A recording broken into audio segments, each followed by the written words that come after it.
Devotees, we are very happy to have such a wonderful leader here who's organizing such a nice Bhakti Vriksha. And no amount of, compliment can do justice to what the seva that he's rendering here today. So let's give a big round of applause also to the efforts of Adigadadar Prabhu here today.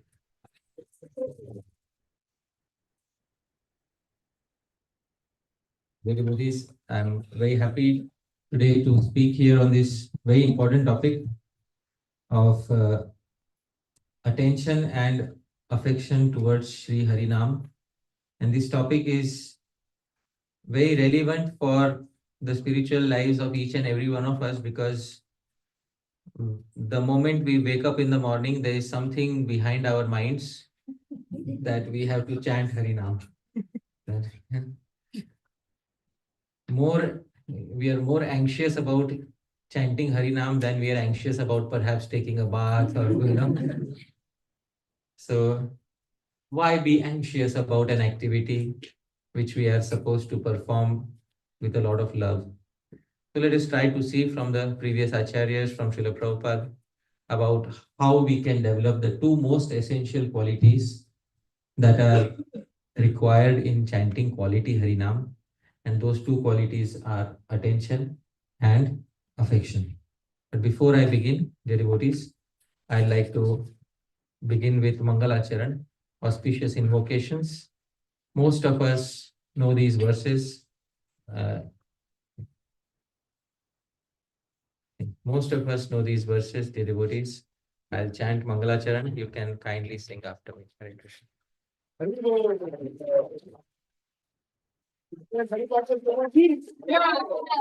Prabhupada ki jai. So let's begin with Mangalacharan, auspicious invocations. Most of us know these verses. You can kindly sing along with me.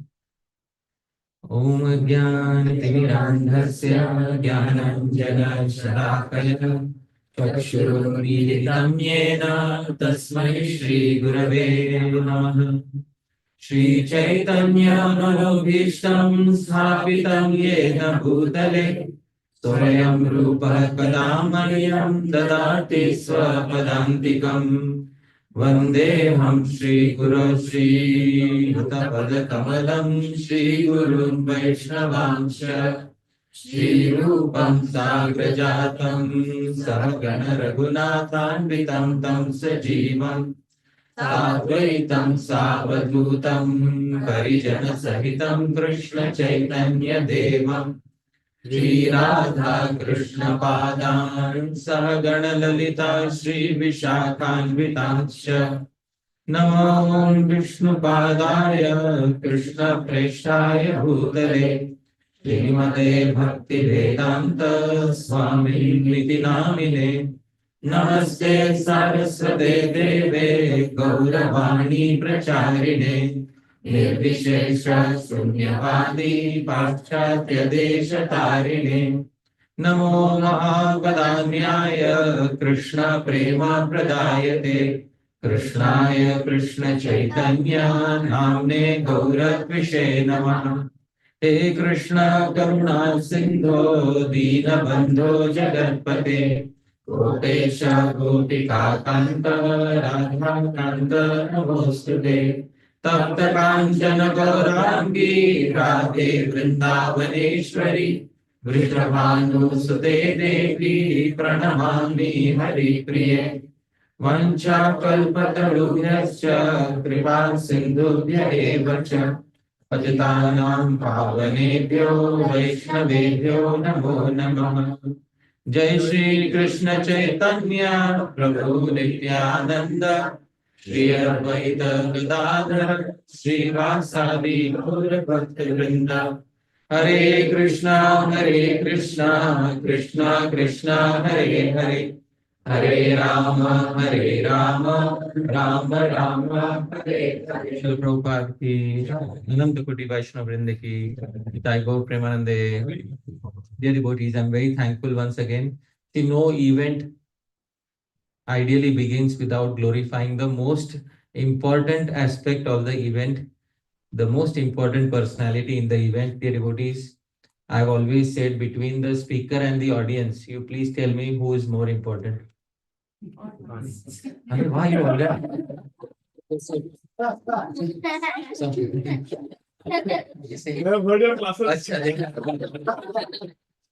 Usually it takes a few minutes to convince people. Anvika said speaker. No. Speaker is most of the prasadam has been cooked not for the speaker. It has been cooked for the audience. Hence proved that the audience is most important. I am so thankful each and every one of you has come here. And I'm very thankful for the presence of each and every one of you. Really, I'm very grateful that you've kindly given your time and come here. A human being has two resources in their lives. One is money and one is time. A person who gains on money loses on time, and a person who gains on time loses on money. But amongst these two resources, there is one resource which you can never get back. And what is that, dear devotees? Time. And today you have decided to give your time to me, for which I'm very thankful to all of you. And I'm very happy to see so many known faces in the audience. I'm Priti Vilasini Mataji, so many years, so nice to see you here finally. And we're also here with Mahabhav Prabhu, it's wonderful. So I'm very happy, and I'm very happy to see so many wonderful devotees here. I'm meeting for the first time. So thank you so much for kindly being present here. Dear devotees, our relationship with Sri Harinam is perhaps the most special relationship that we're supposed to have in our spiritual lives. And it is best if this relationship is cultivated by us in a way that we can develop that attention as well as affection. I'd like to begin by taking all of you back 500 years ago to a particular personality who is the spiritual master of Sri Chaitanya Mahaprabhu. And we know his name is Sri Ishwarpuri. Sri Ishwarpuri, his heart was always anxious to see Krishna. And it is described in the Chaitanya Charitamrita, he could not sit still at one place. His heart was always agitated in separation from Krishna. So often he could not stay at one place for long. And then he would travel to another place. One day he was in Gaya. We know where Gaya is, dear devotees. It is in Bihar, where there is the Vishnu Pad Mandir, where Sri Chaitanya Mahaprabhu had performed the Shrad of his father. So he was in Gaya one day and he decided some feeling of separation entered into his mind. And he said, I want to go to Vrindavan. And dear devotees, he immediately decided he wanted to go to Vrindavan. And now, dear devotees, in those days, you couldn't take a flight to Vrindavan. There's no taking a flight. There was no trains, not even the old trains which give out that dark smoke, not even those trains. Dear devotees, there was only one way to reach Vrindavan. Walking. And dear devotees, Sri Ishwarpuri started walking to Sri Vrindavan. When he started walking to Vrindavan, there's one easy way to walk to Vrindavan. The easiest way is find the river Yamuna and then keep walking on the banks of the Yamuna. One fine day, you will end up in Vrindavan. So Sri Ishwarpuri took that way of the Yamuna and kept walking along the way, because it is always good to go to Vrindavan with a devotee. And which better devotee other than Yamuna? So he went along with Yamuna Devi to Sri Vrindavan. As soon as Sri Vrindavan arrived, Sri Ishwarpuri saw a very wonderful mango tree as soon as he entered. And devotees, as soon as he saw a mango tree, there was something within his heart, a feeling that he wanted to express. Now, dear devotees, this is Sri Ishwarpuri, is a very, very advanced Vaishnava. If it would be somebody like me, and I would be walking to Vrindavan, if I see a mango tree, my first thought would be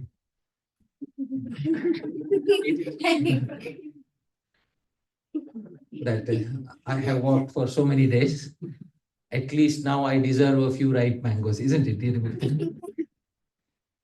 But this is not Hari Parshad Das, this is Sri Ishwarpuri. And dear devotees, there's a big difference between taking a flight to Vrindavan and walking to Vrindavan. I have said this sometimes. When you take a flight to Sri Vrindavan, you may reach Vrindavan in 24 hours. If you take a flight from Atlanta, you may reach Vrindavan in 24 hours. You may reach Vrindavan in 24 hours, the body reaches, but the mind stays back in Atlanta. And the mind arrives 1 week later. By that time, you're already back in Atlanta. And then you are reminiscing, oh, how nice Vrindavan was. But you were there. Why didn't you relish it when you were there? Because, dear devotees, when you go so fast, so the mind stays behind. And when you're in Vrindavan, you're thinking about Atlanta. Oh, I had this thing to do in my work, that thing to do in my work. And then by that time, the trip is over, you come back, and then the mind reaches Vrindavan. That's how it happens. But when you walk to Vrindavan, the mind reaches 1 week before the body. Isn't it? So that is what had happened. Sri Ishwarpuri was already anticipating that I will reach Vrindavan and I will see the trees and the forest. And suddenly he reached Sri Vrindavan, he saw a mango tree. And when he saw a mango tree, he was so overwhelmed with prema of Bhagavan that he spontaneously uttered a verse. This verse is in the Padyavali of Sri Rupa Goswami. Very wonderful verse. Sri Rupa Goswami is so merciful, he compiled this verse for us. Otherwise, we would have never known that Sri Ishwarpuri wrote such a wonderful verse. So this verse is in the meter Shardula Vikriditam, same as Shad Goswami Ashtakam. I will try to sing. Please repeat after me. Nrityan Vayu Vigurnitai Svavitapai Gayan Nalinamrutai Nrityan Vayu Vigurnitai Svavitapai Gayan Nalinamrutai Munchan Ashrumaranda Bindu Biralam Romanchavanangurai Munchan Ashrumaranda Bindu Biralam Romanchavanangurai Makandopi Mukunda Murchati Tava Smrityanu Vrindavane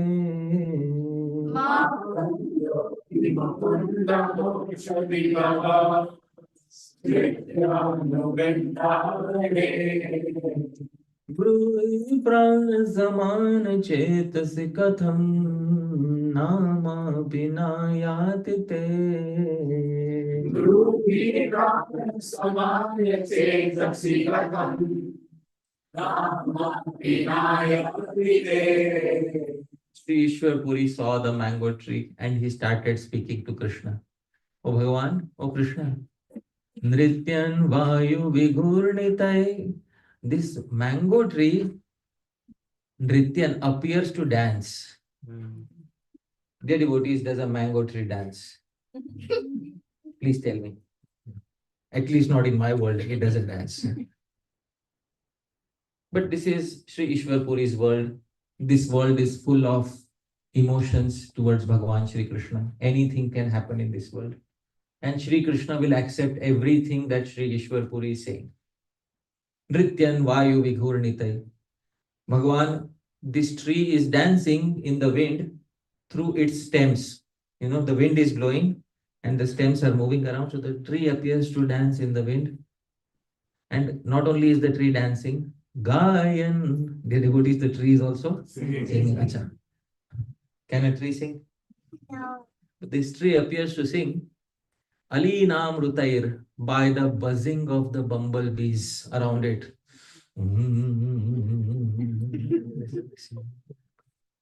And not only is the tree dancing and singing, Munchan Ashru.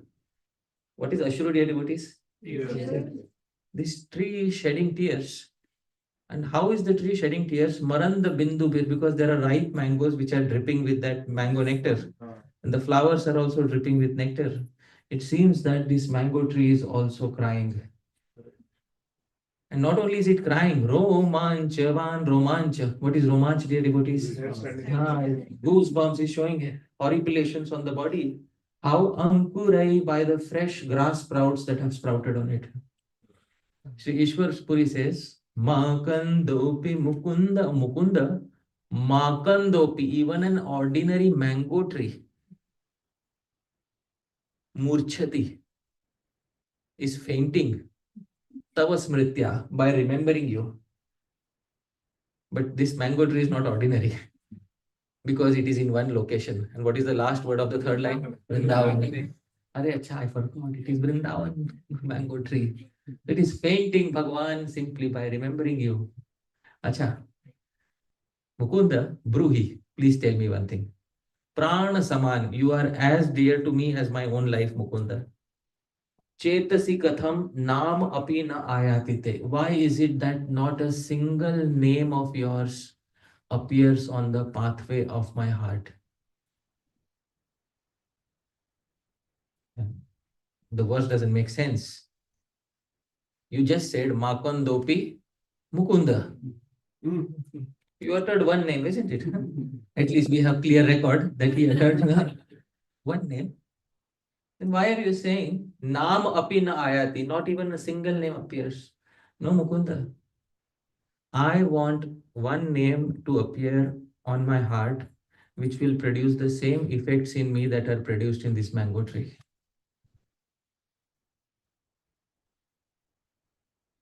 When will that happen? Mukunda, bolo. Now what will Mukunda say? It is difficult to argue logically with a devotee like Sri Ishwarpuri, because he is very much invested in his thought process of Sri Krishna. Sri Krishna will not argue with him, because Sri Krishna has to accept the words of such a devotee. But dear devotees, this is the aspiration of Sri Ishwarpuri, the spiritual master of Sri Chaitanya Mahaprabhu, that I want one name to appear on the pathway of my heart that will produce the same effects that are being produced in the mango tree in Sri Vrindavan.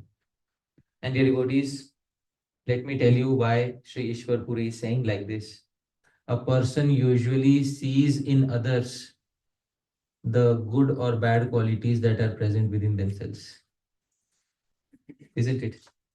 So if Sri Ishwarpuri is able to see such goodness in a mango tree, this means that such goodness must be present actually within the heart of Sri Ishwarpuri. There's no other conclusion that we can draw from this entire incident. Here is the translation. Mahabhav Prabhu, or you have read slowly. Acha, you, okay, take it. We'll ask somebody else. Prabhuji, would you like to read? Huh? Translation. As it dances through its branches, swaying in the wind, as it sings through the buzzing of the bumblebees, as it sheds tears of joy through nectar drops dripping from its flowers, as it displays ecstatic goosebumps through the fresh sprouts on its trunk, even a simple mango tree in Vrindavan appears to faint due to your spontaneous remembrance. O Mukunda, you are as dear to us as our very life. Please tell us, why is it that even a single name of yours does not appear on the pathway of our hearts? So this is Sri Ishwarpuri. Now, dear devotees, please raise your hands. How many of us would like to utter one Naam of Bhagwan like this? Please raise your hand. Wow. Yeah. But two factors are needed, dear devotees. What are the two factors? Attention, affection. First and foremost, we need attention. And we also certainly need affection. If we have affection, attention will automatically be present. But there is a problem. We cannot have affection so easily. So at least let us first explore how to have attention. Because once attention is there, gradually we may have some hope that someday we will be able to have some affection. And it is also an offense to be inattentive during chanting. It is also an offense. So I'm not trying to scare you with offenses, all right? This is not the purpose of the class. But the purpose is at least let us have some attention towards Bhagwan's names. Often Bhagwan's names pass through our ears just as the sound of the vehicles on the street. We don't even notice which vehicle is passing. So similarly, we chant 16 rounds is as if we didn't even notice. That is how sometimes 16 rounds pass through our ears. The first basic quality is needed, that is attention. Today, we would like to focus on attention, and attention as it has been given by the previous acharyas and Srila Prabhupada. So we should focus on those aspects. But before I begin, dear devotees, it is very important to understand what is the definition of ideal Harinam Japa. Dear devotees, the previous acharyas have defined attentive Japa, and they have a very wonderful verse which defines what is Japa. But before I define this, I'd like to get an idea from some of you. What is Japa? Please tell me. Some of you can please tell me what is Japa. Begging for the mercy of the Lord. Begging for the mercy of the Lord. Okay. So, trying to connect to the Lord. Trying to connect to God. See, begging for mercy of the Lord is what we do while we are performing Japa. But what is Japa as an activity? What is Japa? Yes.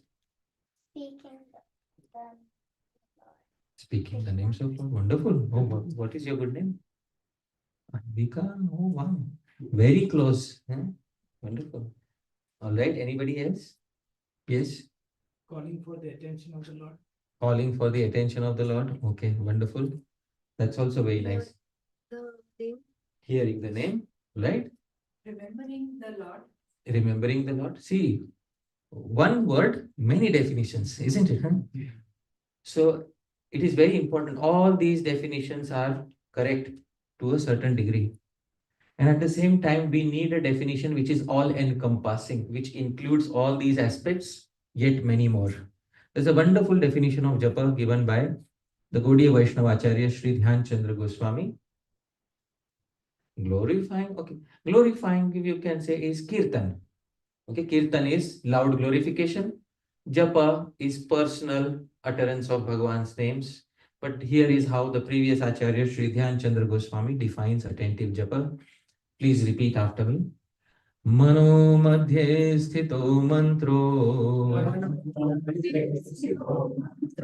Mantra madhye sthitam manah. Mantra samayuktam. Etadhe japa lakshanam. Very simple. Mano madhye sthito mantro. In the mind, what should be situated, dear devotees? Mantra. Mantra madhye sthitam manah. And in the mantra, what should be situated? Mind. So mind in the mantra, mantra in the mind. Mano mantra samayuktam, such a seamless combination of the mind and mantra. Etadhi, this indeed is japa lakshanam, the characteristic of ideal japa. A very simple definition, dear devotees, but there is something hidden within the definition. Mano madhye sthito mantro. The mantra should be fixed within the mind. Alright? Dear devotees, the mantra will be fixed in the mind when we have attention. And mantra madhye sthitam manah. The mind will run to the mantra when we have the second factor. What is the second factor? Affection. So the first factor is, because why will the definition say the same thing twice? Isn't it? So the first factor is about attention. The mantra should be firmly fixed in the mind, and the mind should also be spontaneously fixed in the mantra. In this way, when there is a seamless connection, you say that you have uttered ideal japa. Now, dear devotees, often we have heard that Srila Prabhupada said, simply chant and hear. That's all. That is the definition of japa. Many of us have heard Prabhupada used to say, simply chant and hear. If you simply want to chant and hear, you only need two senses. For chanting, you need the mouth, and for hearing, you need the ears. But this definition seems to have a third sense organ involved, and which is the sense organ involved? Mind. So is this definition inconsistent with what Srila Prabhupada has told us?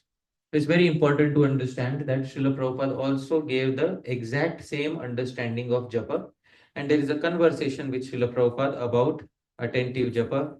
Srila Prabhupada is having a talk on Bhagavad Gita, and a devotee asks him a certain question.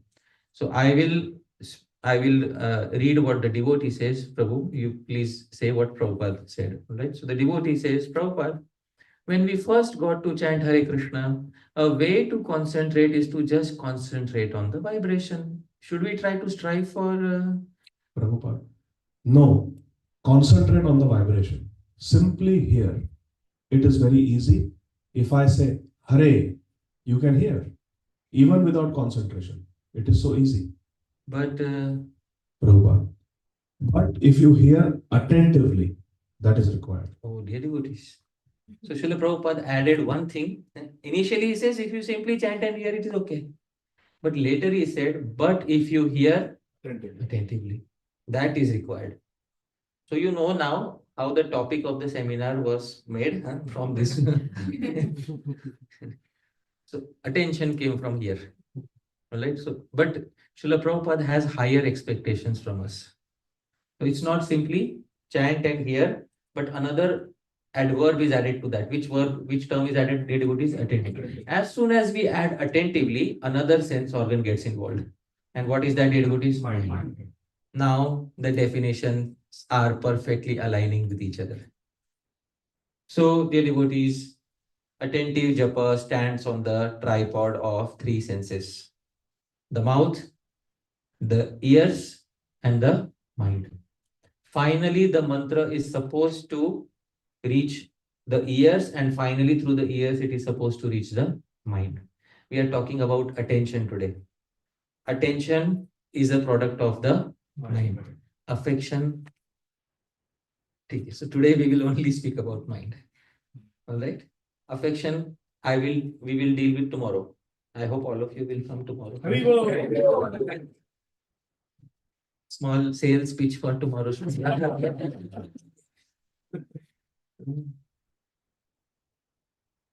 First, attention. Because when we are new on the path, it is incorrect to expect affection immediately. We don't even know Krishna so nicely. The only statement we know is Krishna is the Supreme Personality of Godhead. And that's it. More than that, we do not know much. So what should be expected from a devotee who is very new on the path? We can't expect affection, but we can expect something. What can we expect? Attention.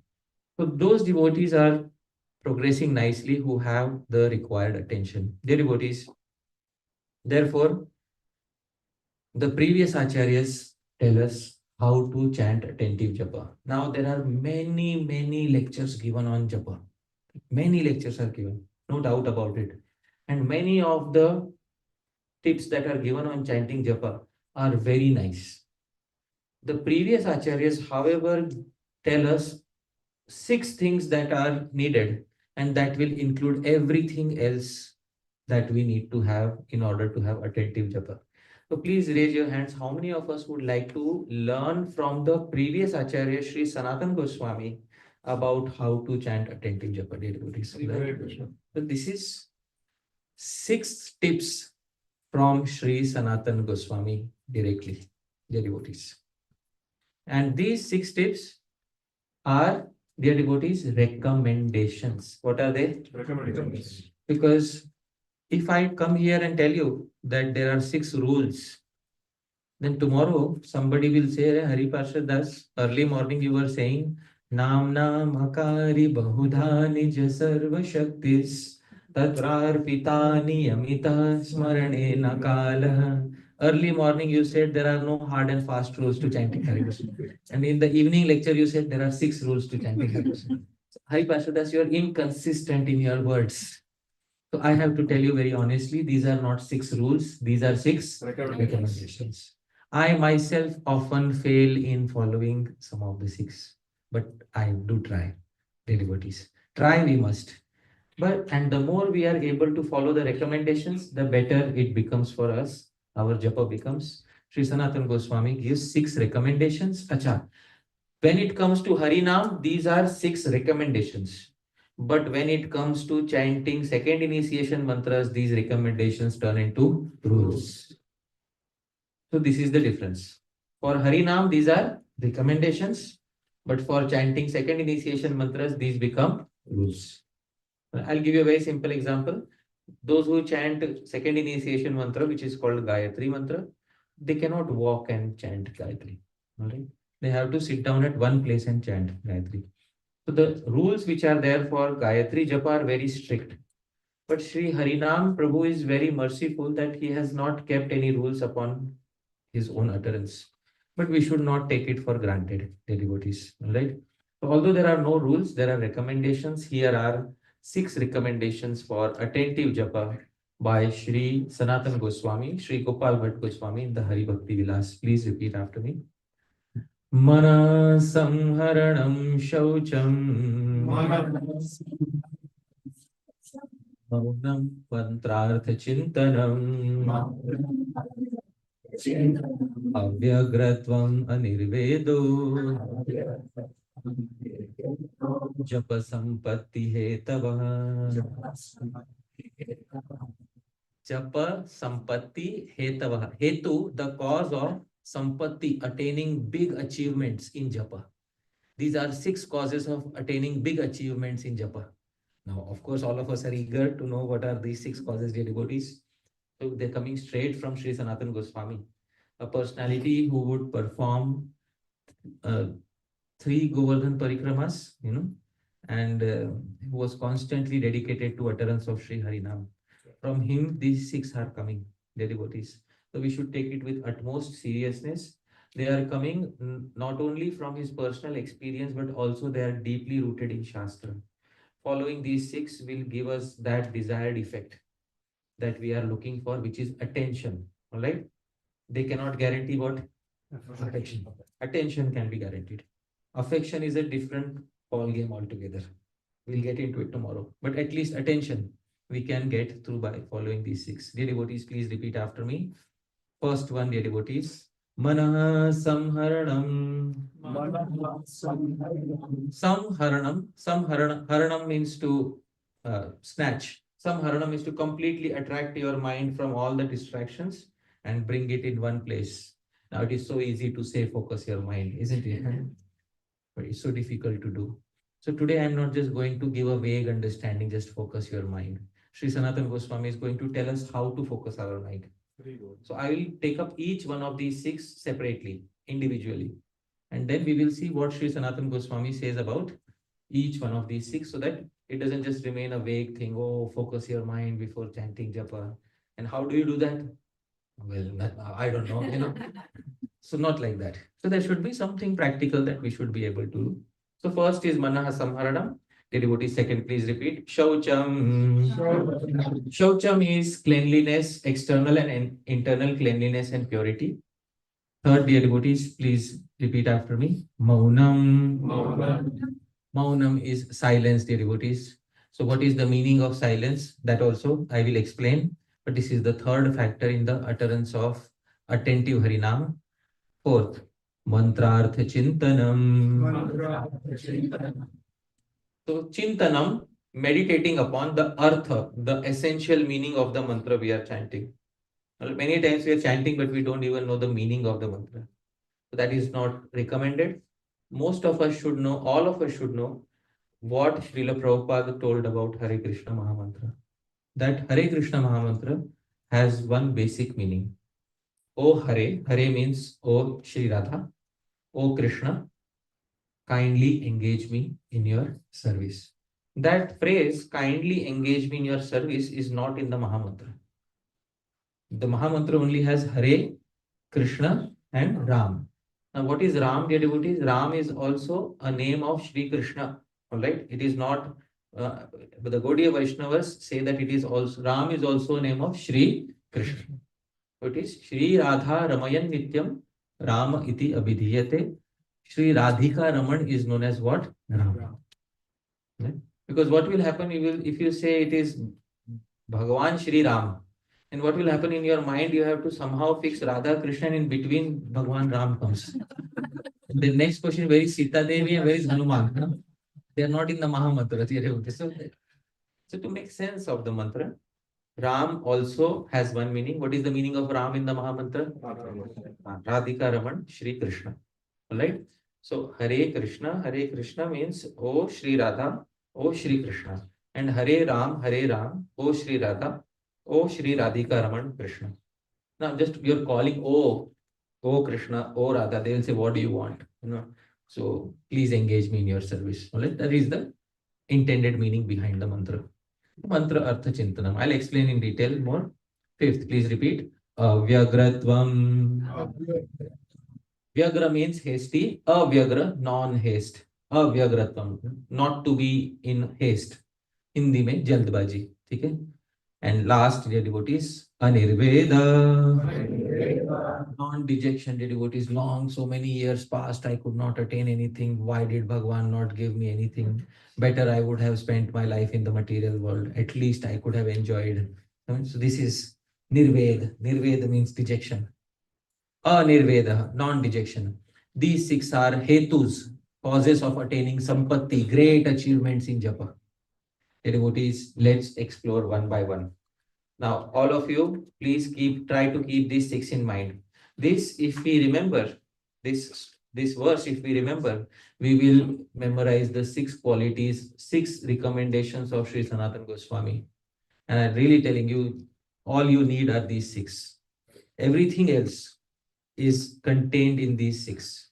The previous acharyas have researched everything, and everything is contained in these six recommendations for japa. Are these rules or recommendations?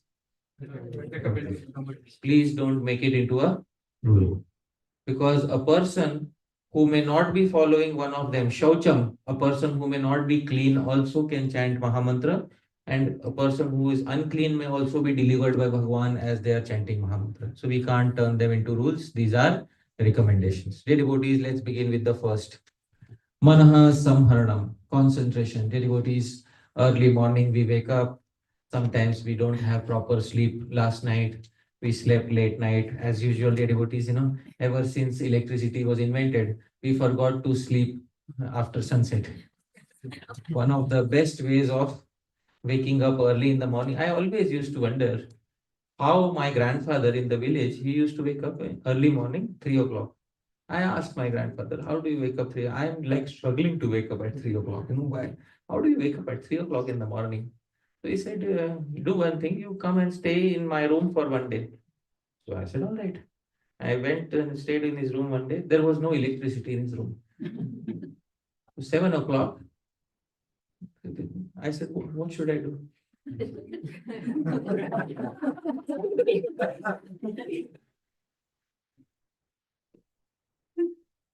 I come from a village in Maharashtra. In that village, we have Godadi. You know what is Godadi? That is it's a, how to describe it, I don't know. It is it's an Indian, traditional Indian quilt, हाँ हिंदी में गुदड़ी बोलते हैं. So it's like a quilt you sleep upon. ठीक है? So he said, this is gudadi, you take it and you sleep. My mind couldn't. My mind is thinking, I will waste time by sleeping so early. The prime time is beginning now. My grandfather is asking me to sleep. But I did sleep. And I woke up at 2:30. And then what to do? Everybody else is asleep. So my grandfather told me, now whatever practice you have, Hare Krishna, Hare Krishna. Begin. So one of the best ways of waking up early, dear devotees, is to sleep early. At least twice or thrice a week, we should all give our body the happiness of an early sleep. It is very important. Yeah, it is very important. I am putting in those words so it appears funny. Because really we torture our bodies, isn't it? At least thrice, actually it should be on all days. My grandfather on all days. At least twice or thrice a week, we should give our bodies the happiness of an early sleep. And although the body and the mind will resist, no, this is not the time to sleep. But on some days, we should ask it to keep quiet and just go to sleep. That's it, dear devotees. And then next morning when you wake up, you are fresh. But then all mornings are not like that. Some mornings you wake up and you are disturbed. This is about those mornings, dear devotees. The first principle is concentrating your mind. You woke up in the morning and you are already disturbed. Yesterday was not a good day at office. I should have said that to him. But instead I said that. If only I would have said that. I hope you're able to understand. Huh? Why was she fighting with me yesterday? She never listens to me. Hare Krishna, Hare Krishna, Krishna.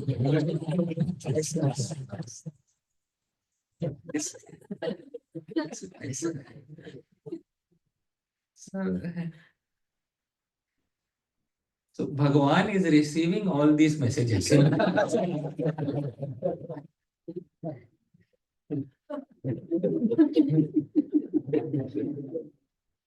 Bhagavan, she didn't listen to me. Hare Krishna, Hare Krishna.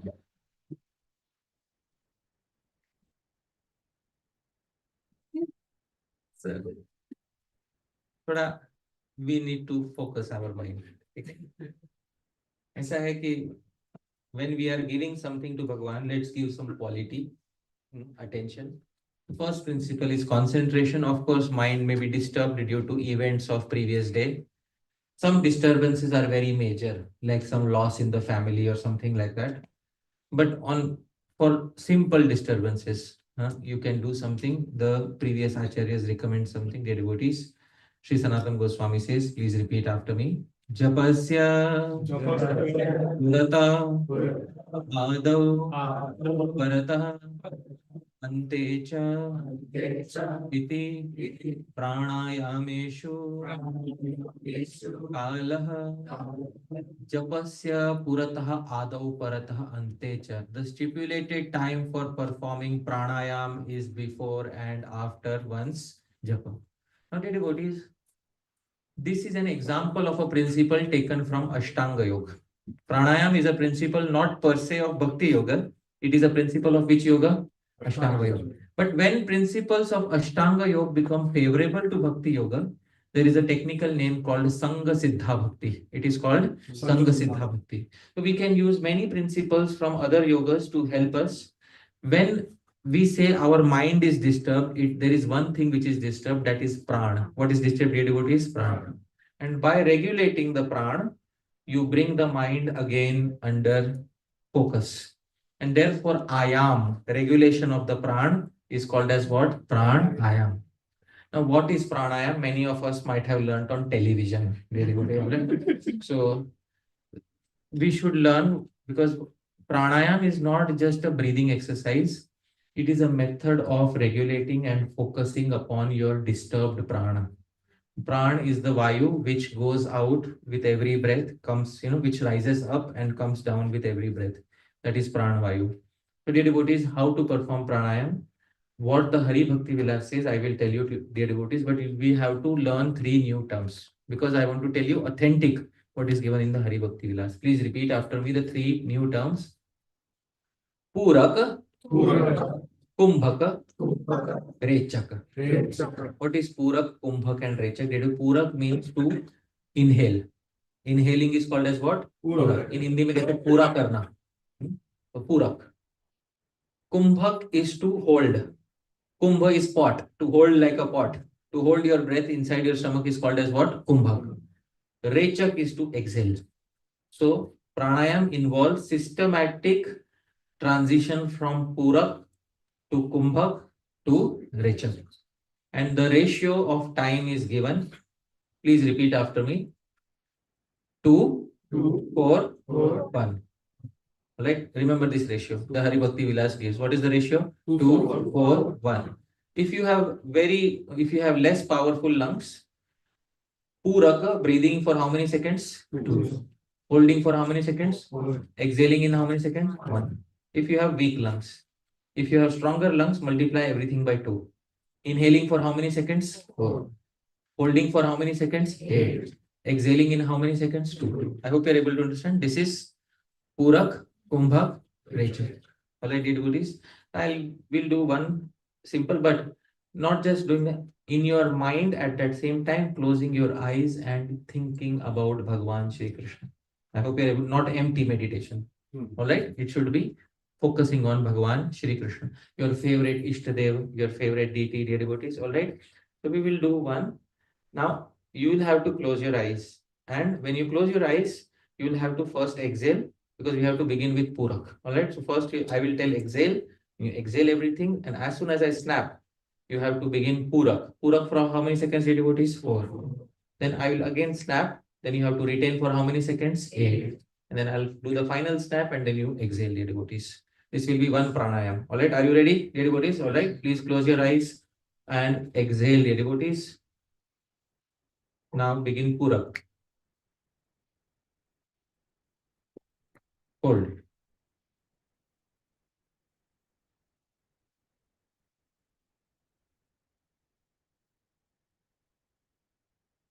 Exhale. Can you feel the entire assembly got concentrated, dear devotees, isn't it? The whole sabha became little quieter and more focused. So if you're feeling till the time you feel focused, you can repeat this exercise. You can perform 3 or 5 or till the time you feel focused. So this is a very good beginning for your Harinama. Sri Sanatana Goswami has said Japasya Adav, before Japa, and also Ante, after Japa, dear devotees. Why? Because even after Japa, sometimes one's mind starts wandering here and there, and you have to perform other acts of bhakti such as deity worship, etc. So also if required at the end of Japa. Pranayama Shivkala, Sri Sanatana Goswami says. This is first principle, Manaha Samharanam. Give your concentrated, focused mind. But dear devotees, please remember, the best way of having a concentrated, focused mind is to have affection. I hope you're able to understand. Huh? This technique is good, but the best technique to have a focused mind is to have what? Affection. Because an affectionate mind will think very nicely about the object of love, even if there are disturbances. Right? This is the first. Dear devotees, what is the second principle? Shaucham. Shaucham, dear devotees, is cleanliness. And cleanliness refers to 2 types of cleanliness, internal and external. Both types of cleanliness are referred to in Shaucham. Sri Sanatana Goswami says something. Please repeat after me. Asnatastu pumanarho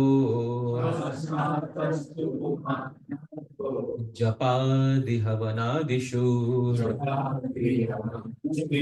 Asnatas, a person who has not taken a snan. What is snan, dear devotees? Bath.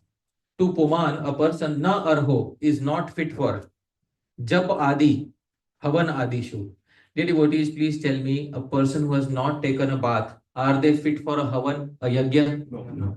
So just as they are not fit for a Havan, a Yagya, they are not also considered fit for Japa. So here is the translation. Prabhu, can you kindly read this? A person who has not taken a bath is unfit for japa, Vedic sacrifices, etc. The person who has not taken a bath is unfit for Japa, for Vedic sacrifices, etc. Dear devotees, as I told you, this is not a rule, this is a regulation. Whenever it is possible for us to take snan, dear devotees, we should take a snan before we chant Japa. Because when we sleep, all the 9 gates of the body emit foul substances in the night. And that is true even for the most beautiful people on planet Earth. Dear devotees.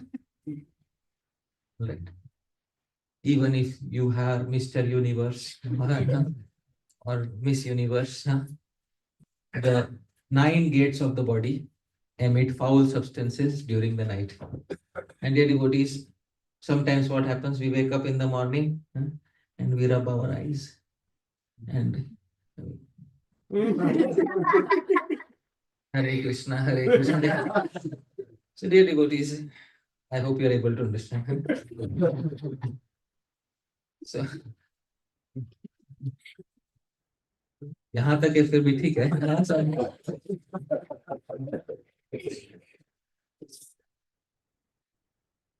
So, in such a condition, it is not recommended to chant japa, because the body or the mind is already a little repulsed by its the own foul substances of the body, and there is no fresh breath in the mouth, and then with that we are beginning our japa. So already half of the focus is on how unclean I am right now. So the mind is saying, mind is shouting, "Arey, you are unclean." But I am saying, "Arey, no, nam akari bahudha." Just so better to listen to good suggestions of the mind, especially in this part of the world where 24 hours hot water is available. All right. So if good facilities are available, why not take advantage? And Kakasnan, you know what is Kakasnan, devotees? Huh? Crow bath. Crow bath. But sometimes what happens when there is hot water, na, we don't take crow bath. Crow bath, devotees. Don't lose your time for Mangalarti. So take Kakasnan, quick snan, and then very quickly come and chant your Harināma. Very nice. Mind is happy, dear devotees. So this is cleanliness. This is external cleanliness of the body, and internal cleanliness is ensured by constantly chanting Kirtan while you are taking a bath. Sri Chaitanya Mahaprabhu recommended that while taking a bath or after waking up, we should chant a particular song, a particular naam. I will chant, most of us know, you can chant along with me. Krishna, Krishna, Krishna, Krishna, Krishna, Krishna, Krishna, Hey. Krishna, Krishna, Krishna, Krishna, Krishna, Krishna, Krishna, Hey. Krishna Keshava, Krishna Keshava, Krishna Keshava Parima, Rama Raghava, Rama Raghava, Rama Raghava, Shama. So dear devotees, this is what we are. If we don't have any selective verses, favorite verses, this is what we can chant by default while we are taking a bath. My revered Diksha Guru, he always says one thing. In Hindi, he says कि केवल जानवर नहाते समय चुप रहता है. ऐसा he said, that only an animal keeps quiet while taking a bath. Dear devotees, human beings should sing while taking a bath. So we are all human beings, and Bhagavan has blessed us with good power of singing. And your voice is certainly better than mine. I have been told that I croak like a frog, but still I nirlajja sada sukhi. Sing nicely. Sing nicely.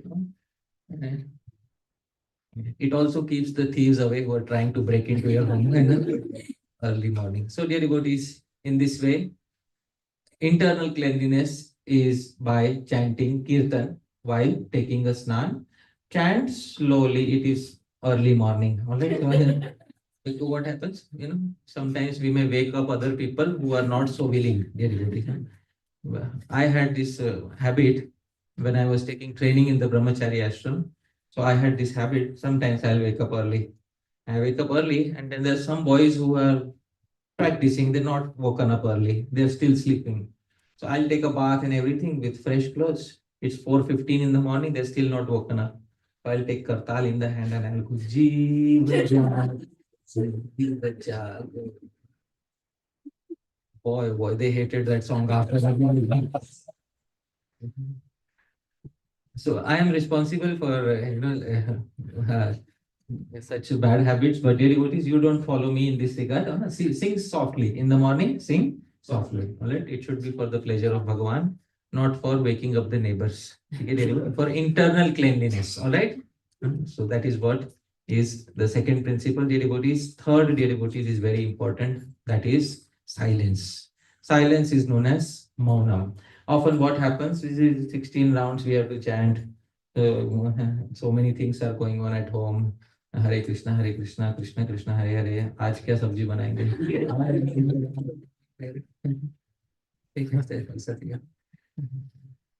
Hare Krishna, Krishna Krishna, Hare Hare. Hare newspaper किधर है? Hare Ram. So I hope you are able to understand. So this is, we are breaking the principle of maunam. There is a verse in the Chaitanya Charitamrita Hari Bhakti Vilas, Vyavahita Rahitam Tarayet Krishna Nama.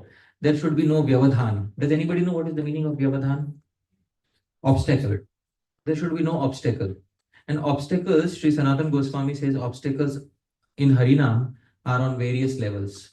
The basic obstacle is between her and Ray. I'm sure none of us is doing that. Okay? That is level 1 obstacle, at least we chant Hare. The second level is between Hare and Krishna, all right, between two terms. I'm sure most of us are not doing that also. The third level of obstacle is between two lines, between Hare Krishna and Krishna Krishna Hare Hare. The fourth level of obstacle is between two subsequent mantras, between one entire mantra and the second mantra. And the dear devotees, in this, the fifth obstacle is between rounds. I hope you're able to understand. So try to follow to the highest possible level. Ideal is that there should be no speaking for the entirety of one's rounds. That is the most ideal. But I understand that may not be possible so easily. Second ideal is at least during one round, don't speak during the duration of that one round. All right, that is the second ideal. So at least try to ensure that, because below that is not such good quality. All right, so at least when we are chanting one particular round, at least try to make sure that we don't speak anything unless it's some emergency or something is required. This is called as Maunam. Sri Sanatan Goswami quotes in the Hari Bhakti Vilas. Please repeat after me. Pralapan vajapedhyava tavan nishphalamujyate. Pralapan va japedhyavat. Japedhyavat pralapan. As long as one is speaking during japa, tavat, till that time, nishphalam uchyate. One's japa is considered as fruitless. How merciful, dear devotees. That only that japa is fruitless which we put an obstacle. The remaining is not fruitless. So let's say you put an obstacle between two Mahamantras. Only the two Mahamantras are considered as fruitless. But as soon as you start chanting without obstacles, again Harināma regains its quality, dear devotees. So please try not to have any obstacles during your utterance of japa. Easy to ensure if we are chanting in early morning hours when there is less distraction. Very easy to ensure. And easy to ensure that we can wake up in morning if we sleep early. Right? If we sleep early. There's only one way of waking up healthily in the morning: to sleep at a proper time. Anybody else who's telling you any other yogic technique may not be sustainable, dear devotees, all right? But the best way is to get proper sleep at night. Dear devotees, this is the third principle. Fourth is mantra artha chintanam, utterance or remembering the meaning of the mantra. Dear devotees, Sri Sanatan Goswami says, please repeat after me. Mantrartha smriti purvam cha Japed ashtottaram shatam. Japed, one should chant Ashta. How much is Ashta, dear devotees? 8. And Shata, how much is Shata? 100. Ashta Uttara Shata, 8 plus 100. How much? 108. One should chant 108 times. But mantra artha smriti purvam cha. First and foremost, recollect the essential meaning of the mantra. Now, dear devotees, I told you what is the meaning of the Hare Krishna Mahamantra. O Sri Radha, O Sri Krishna, Please please engage me in your service. Now, what does this mean, dear devotees? This means, it doesn't mean that while you are chanting, in your mind you are thinking, O Radha, O Krishna, please engage. This is not what is meant. In the subconscious mind, the feeling should be there. I hope you are able to. The conscious mind should be hearing the syllables. The subconscious mind should have the essential distilled feeling of the Mahamantra. I hope you are able to understand. So that is what is like, for example, dear devotees, when Ajamil called out to his son, what was the name of Ajamil's son? Narayan. So his mind was focused on looking at Narayan, but in the subconscious mind, he's thinking, I could not do much for you. I really love you. I hope you're able to understand. So there is something called as the subconscious mind. In that subconscious mind, that essential feeling of the mantra should be there. And what is that essential feeling or meaning of the mantra? O Hare, O Krishna, please engage me in your service. Or the most essential, please engage me in your service. This is the distilled meaning that should be going on in the subconscious mind. So with our ears, we are hearing Hare Krishna, Krishna Krishna, Hare Hare, Hare Ram, Ram Ram, Hare Hare. And in the back of the mind, there is this feeling, please engage me in your service. I hope you are able to understand. Because it's not that with every Hare, you have to think, oh Hare, please engage me in your service. Not that, oh Krishna, engage. Then that will distract the mind more. In the subconscious mind, it is that feeling should be there, right? So in the Yoga Sutras of Patanjali, he explains it in little more detail. Tad japas tad artha bhavanam. He says, while japa, artha bhavana, not artha bhavana. The essential feeling of the mantra should be there in the back of the mind. So this is what he said. Prabhu, can you kindly read the translation? One should first meditate on the meaning of the mantra, then offer oneself to one's beloved deity, and then chant 108 times on the beads according to the prescribed methods given in Shastra. So dear devotees, chant 108 times on the beads, but remember the essential meaning of the mantra. There are many meanings of the mantra given by the previous acharyas, but for those who are beginning on the path, the simplest and very easy to understand meaning is the one given by Srila Prabhupada. O Shri Krishna, O Shri Radha, kindly engage me in your service. Acha. What is the meaning of Ram, dear devotees? Naradika. Don't please remember. There are only two personalities in the Mahamantra. Shri Radha and Shri Krishna. And the entirety of the Mahamantra is chanted for the pleasure of Shri Chaitanya Mahaprabhu. I hope you are able to understand for whose pleasure are we chanting the Mahamantra? Shri Chaitanya Mahaprabhu. Because Shri Chaitanya Mahaprabhu is the personality who is accessible to us in this body. In this body, we can access the mood, the feelings, the personality of Sri Chaitanya Mahaprabhu. So we are chanting for the pleasure of Sri Chaitanya Mahaprabhu, and through Sri Chaitanya Mahaprabhu, our japa is offered to Sri Sri Radha Krishna. Alright, so chanting for Mahaprabhu's pleasure, and therefore there is Jai Shri Krishna Chaitanya Prabhu Nityananda Shri Advaita Gadadhar Shri Vasadi Gaura Bhaktavrind. As a reminder that the entire japa is for the pleasure of Sri Chaitanya Mahaprabhu, and then remembrance of Sri Radha Krishna. That is what it is. The devotees, fifth principle is, does anybody remember what is the fifth principle? Oh, wonderful. Avyagratvam. What is the meaning of avyagratvam? On haste. Wow. Well, it's a very good audience I have today. Thank you so much. Non-haste, dear devotees. This particular verse of the Hari Bhakti Vilas is so important. I say sometimes this verse is as important as the original verse which gave the 6 factors. Alright, so this verse is very, very important, dear devotees.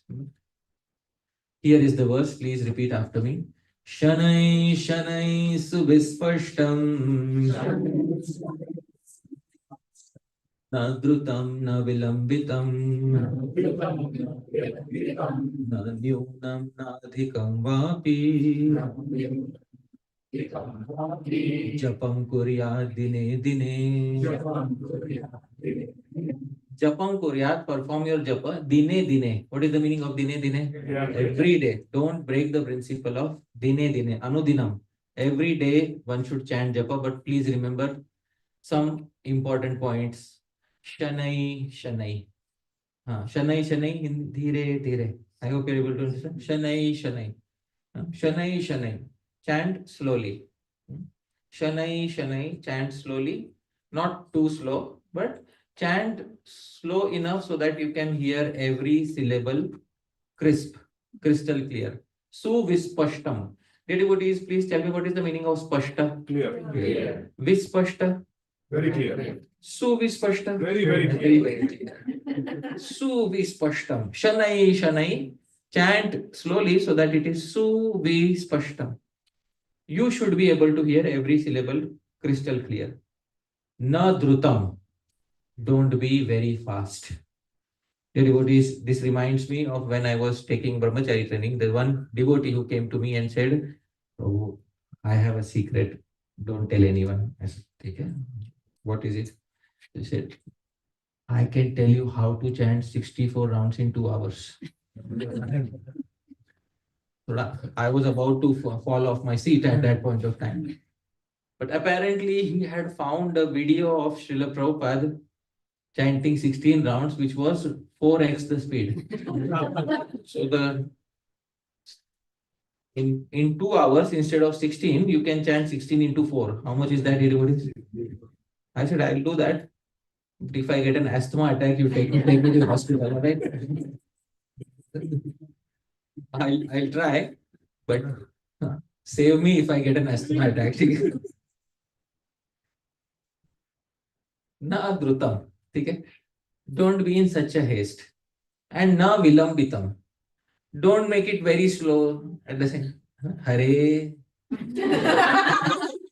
And Krishna came half an hour later.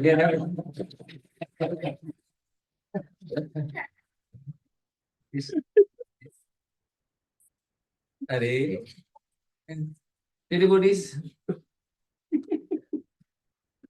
the acharyas expect us to use our intelligence, isn't it? Acharyas expect us to use our intelligence. They are putting their trust in our intelligence that we will not misunderstand this statement. Na drutam, na vilambitam. Neither too fast nor too slow. And finally, dear devotees, in general, I will tell you, Srila Prabhupada and other devotees would usually from 8 minutes to 10 minutes per round is a good recommendation. I hope you're able to understand. Anything from 8 minutes to 10 minutes per round is a good recommendation if you are not stopping in between. All right. So, na nyuna. And please don't chant very less. Don't chant very less because we need to have a fixed quantity. Because there are some people in India. अरे मैं तो मन में 24 घंटा जब चलता है मेरा, मैं मन में मेरा 24 घंटा जब चलता है, तुम कौन होते हो बताने वाले हमको कि हमको जब करना चाहिए, तुम कल के आए हुए हरे कृष्णा वाले हैं, तो like this. So,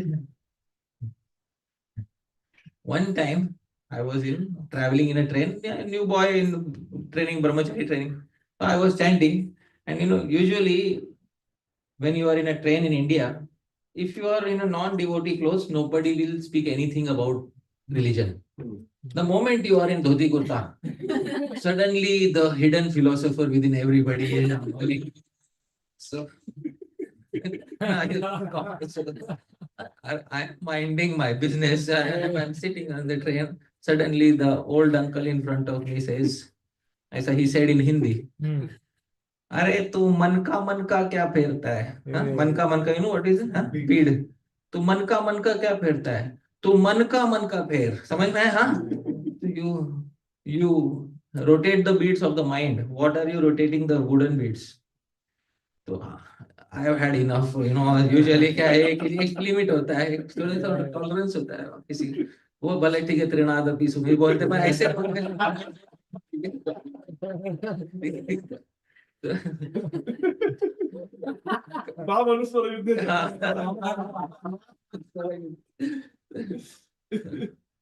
I also replied back. I have a habit, sometimes I put my boxing gloves on and so I also said to him, तू मन का क्या फेरता है? तू मन का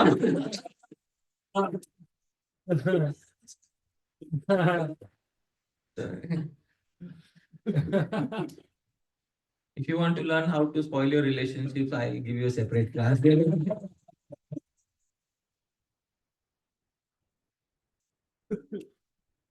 So there are some people in India, they will not chant at all. Zara bhi nahi, thoda bhi nahi.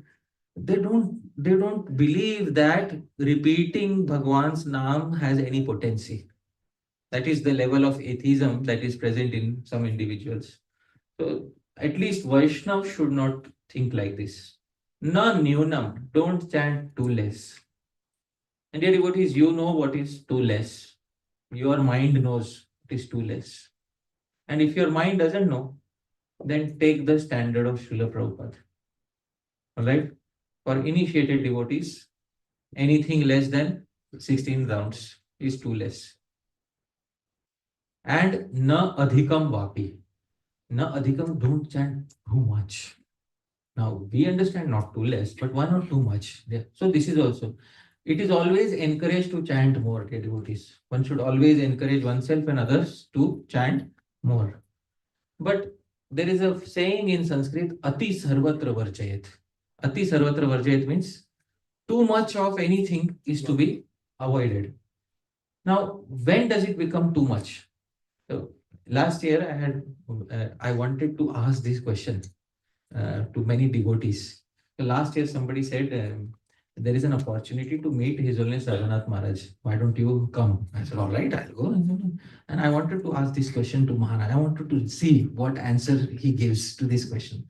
So I said, Maharaj, I have been told that one should not chant too much.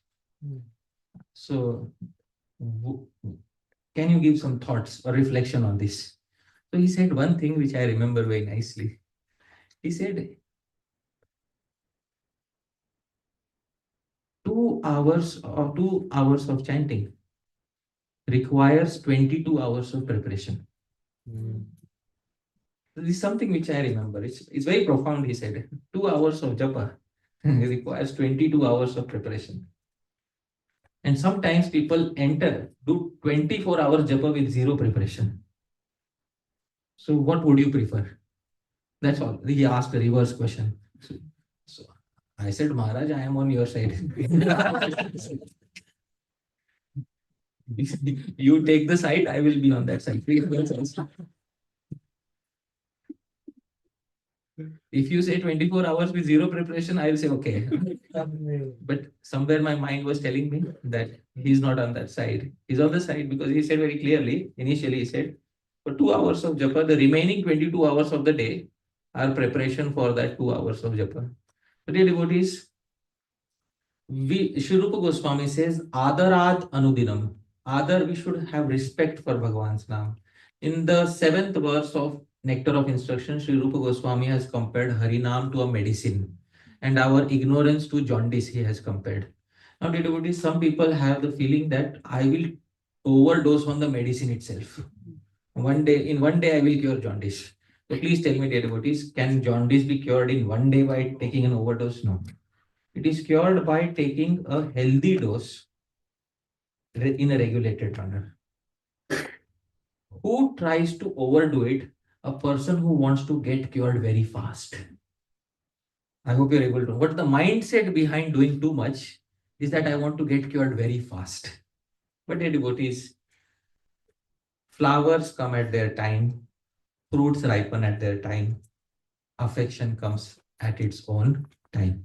You cannot speeden it up, right? So, na adhikam vapi. Between the guru and the disciple, it is decided how much they should chant, right? So don't try to, you can do extra, no problem. But don't try to do so much that you lose respect for Harinam. Don't try to do so much that you lose respect for Harinam.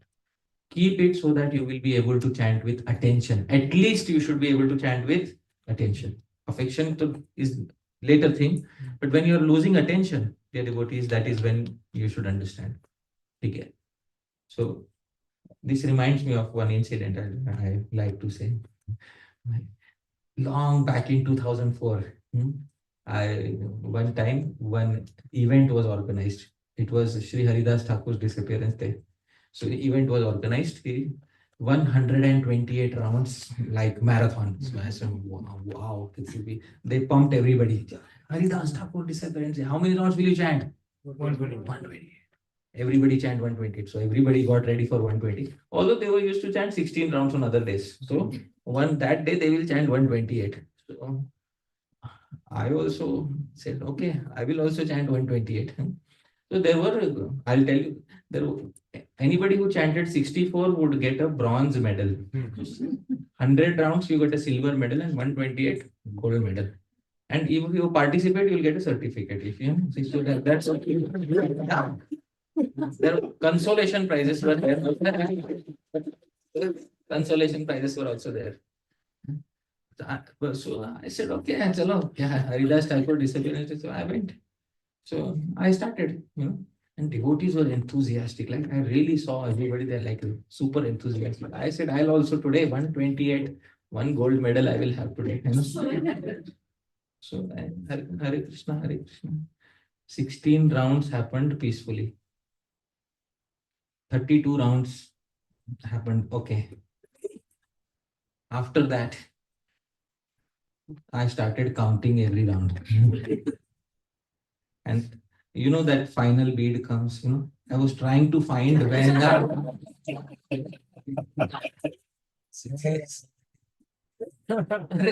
आ क्यों नहीं रहा?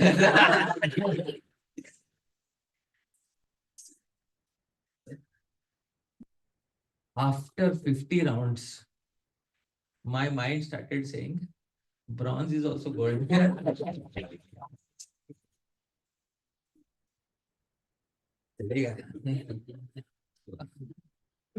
That day I went home with bronze medal.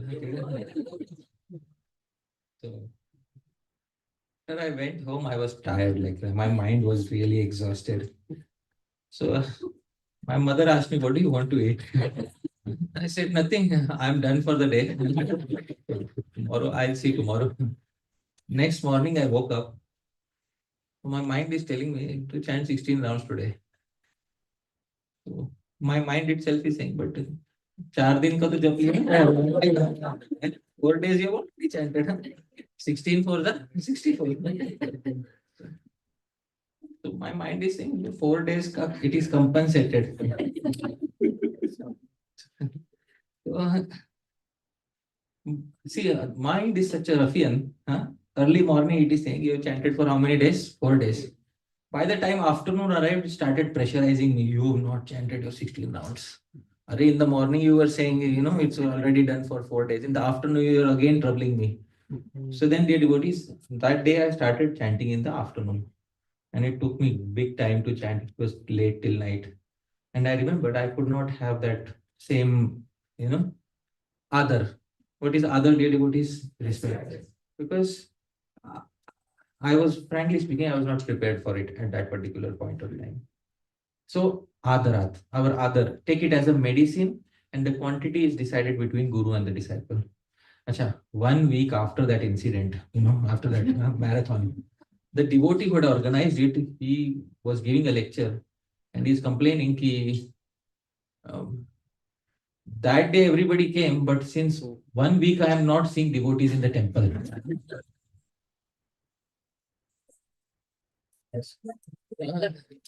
In my mind, I didn't have the courage to reply in person. In my mind, I replied.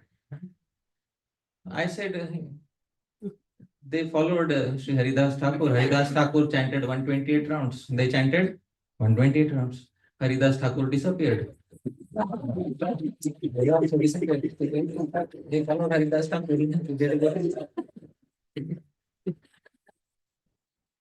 So,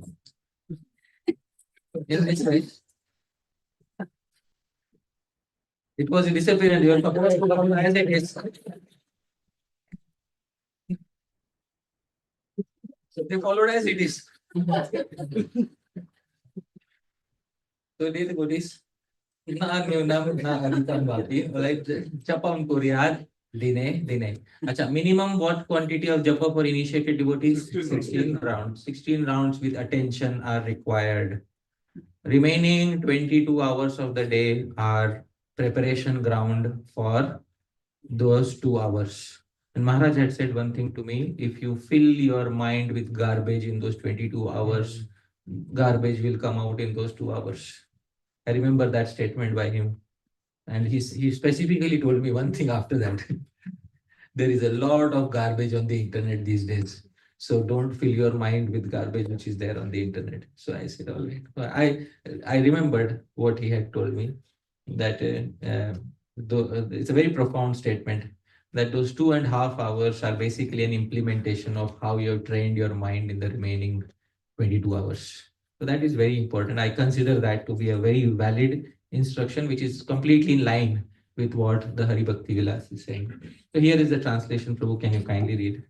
Daily, one should chant one's mantra in a slow, clearly pronounced manner, that is neither too fast nor too slow. One should neither chant too less of a quantity nor too much. The devotees, acharyas did not specify what is too less, too much. This is to be decided between the disciple and the guru.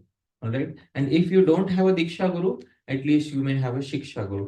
So between the Shiksha Guru and yourself, it is to be decided. Others may encourage us to chant more, but we should only chant more if we can chant with two factors. What are the two factors, dear devotees? Attention, concentration. Right? If those two are there, or at least attention is there, you can increase your rounds to any duration, any number of rounds you can chant.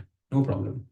But please make sure attention is there, because it is an offense to be inattentive during one's chanting. And you don't want to pile up your offenses, right, dear devotees? So it's very important to understand this. Sixth principle, who remembers? Nirveda, non-dejection. Bhagavan, 15 years past. Why are you not here? Achha, Bhagavan did not have any contract with anybody. But let me be honest. Many of us take our japa as a contract. I will chant 16 rounds for 30, 40 years and Bhagavan must give, his prema. So that is not how it works. Bhagavan is a person. You are dealing with a person. And when you are dealing with a person may be more merciful to one and may not be so merciful to another. You are dealing with a person. Therefore, we have to learn to be a little patient, the devotees. And in a kingdom, there was a famine. The famine, so all the farmers lost their crop. One farmer approached the king and said, "This year I lost all my crop." The king was little merciful. He said, "I'll open the treasury for you. Whatever loss you have, I have." Hearing this, 10 other farmers came. And the king said, "No, no, no. But you gave to him, you wouldn't give to us?" "No, I will not give. That was by my desire I gave." So, same with Sri Krishna. We can go with a petition in our hand, but unless Bhagavan approves, we will not get Bhagavan's kripa. So, dear devotees, patience is needed. Patience is called as non-dejection. And while we are waiting, don't wait unhappily. Alright? Don't wait unhappily. Don't be frustrated. Don't have negative feelings in your mind. Because Sri Rupa Goswami says, one of the 64 limbs of bhakti is to remain happy. One of the 64 limbs. Sri Rupa Goswami says, please repeat after me. Shokamarshadibhirbhavai akrantam yasya manasam katham tatra mukundasya Purti sambhavana bhave. Shoka. Anybody knows what is the meaning of shoka? Lamentation. Amarsha, anger. Adibhir bhavair. All these negative feelings. Akrantam yasya manasam. If your mind is overtaken by negative feelings. Katham. How is it possible? Tatra, in that mind. Mukundasya spurti sambhavana. That there is any possibility of happily, spontaneously remembering Bhagavan Mukunda. Rhetorical question. How is it possible for a disturbed mind to remember Bhagavan favorably? Is it possible, dear devotees? No. Therefore, dear devotees, non-dejection, stay happy in the association of other devotees. Here is the translation, Prabhu, kindly read. How can there be even a slight possibility of a spontaneous remembrance of Lord Mukunda for a person whose mind is overtaken by negative feelings like lamentation, anger, etc.? It's one of the 64 limbs of bhakti, shokadi avashavartita. To not be overtaken by negative feelings. No matter what happens, keep your positivity on the path. Be non-dejected at all points of time. Dear devotees, all these are factors for ensuring attention. Dear devotees, once again, summarizing. Manah samharanam shaucham maunam mantrartha chintanam avyagratvam anirvedo japa sampatti hetavah. Devotees, these are 6 rules. These are 6 recommendations for chanting Harināma. All right, recommendations. Try your best to follow. It's between you and Bhagwan. How many of us want attentive japa? Please raise your hands. So we will do voluntarily. Okay, nobody has to force us. We will remember these 6. We will try to do it voluntarily. Nobody has to force us. Because who wants to improve in our japa? We want to improve. And we have the 6 recommendations. So we should try. All right, self-discipline. I hope you're able to understand which discipline? Self-discipline. Best discipline, self-discipline. So try to ensure these 6. Manaha samharanam. Concentrate your mind. If mind is disturbed, you can optionally perform what, dear devotees? Pranayama. Did you remember the golden ratio? 2, 4, 1. Purak, Kumbha, Recha. 2, 4, 1. All right. And then Shaucham. Shaucham is cleanliness. External cleanliness is ensured by taking a bath. Internal cleanliness is ensured by chanting Kirtan, dear devotees. Maunam, silence. Do not try not to utter anything between Mahamantras or between 2 rounds. All right. Mantra Artha Chintanam. Meaning of the mantra should be there in the subconscious mind. The feeling of the mantra, essential feeling of the mantra in the subconscious mind. Avyagratvam, don't be hasteful. Sometimes people do this, 8 minutes are remaining, I have to leave for office. In 8 minutes, I can chant 1 round. I hope you're able to understand. Then what happens? In that final minute, they are constantly looking at the clock. Because I have to rush immediately, but I have to finish my round. Devotees, chant when you have quality time. And ideally, do it in the morning, devotees, where you have quality time. Avyagratvam, anirvedaha. Anirvedaha is non-dejection. Dear devotees, we want Krishna's prema, right? We need Krishna's prema. All we are expecting is Krishna prema. Let it take time, but we will be steadfast on the path. Japa sampatti hetavaha. These are the 6 causes of attaining great results in one's japa. I will end with a quote from Srila Prabhupada, because we saw how to chant with attention from Shastra. But attention itself is not enough. We need something more, dear devotees. What do we need? Affection. So, dear devotees, here is Srila Prabhupada speaking something about Harināma with affection. Prabhu, kindly read this quote. Simply, if you are engaged in Krishna's business, Priti Purvakam, with love, not as hackneyed, here is a duty, chanting of Hare Krishna. All right. Hare Krishna, Hare Krishna, Krishna Krishna. Hare Hare. Chants very quickly and indistinctly. Not like that. With Priti, with love. Chant every name. Hare Krishna. And here is Krishna. Here is Radharani. That kind of chanting quality. Not Hare Krishna, Hare Krishna, Krishna Krishna. Not like that. Not like that. Priti. Priti, dear devotees. Sometimes we chant so fast, Krishna will say, "ये तो मेरा नाम ही नहीं है, ये थोड़ी ना नाम है। ये किसका नाम जप कर रहा है?" This is not my name. So, dear devotees, in this way, we have laid the foundation of quality japa. We saw the definition of japa. Japa is the mantra should be situated in the mind. Mind should be situated in the mantra. Such a seamless combination of mind and mantra is ideal japa. Then we saw how to, there are 2 factors required, attention and affection. Today we saw attention. Attention is ensured by taking care of 6 recommendations. 6 recommendations: Manaha samharanam, shaucham, maunam, mantra artha chintanam, avyagratvam, anirvedaha. If you ensure these 6, 100%, devotees, you have followed in the footsteps of Sri Sanatana Goswami. Attentive japa is guaranteed, devotees. All right? Nothing more is needed.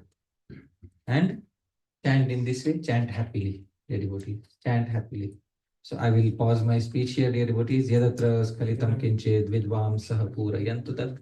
Yadatra saushthavam kinchit tad guroreva me nahi. Yadatra skalitam kinchit. It is possible I might have made some mistakes while speaking. If I have made any mistakes, vidvam saha, you are learned devotees, pura yantutat. Please correct any mistakes. But yadatra saushthavam kinchit. If there was anything nice in the presentation, please remember tad guroreva. It belongs to my Guru Janas. Me nahi. It doesn't belong to me. Thank you so much, everybody. Srila Prabhupada ki jai. Hare Krishna. His Grace Hari Parshad Prabhu ki.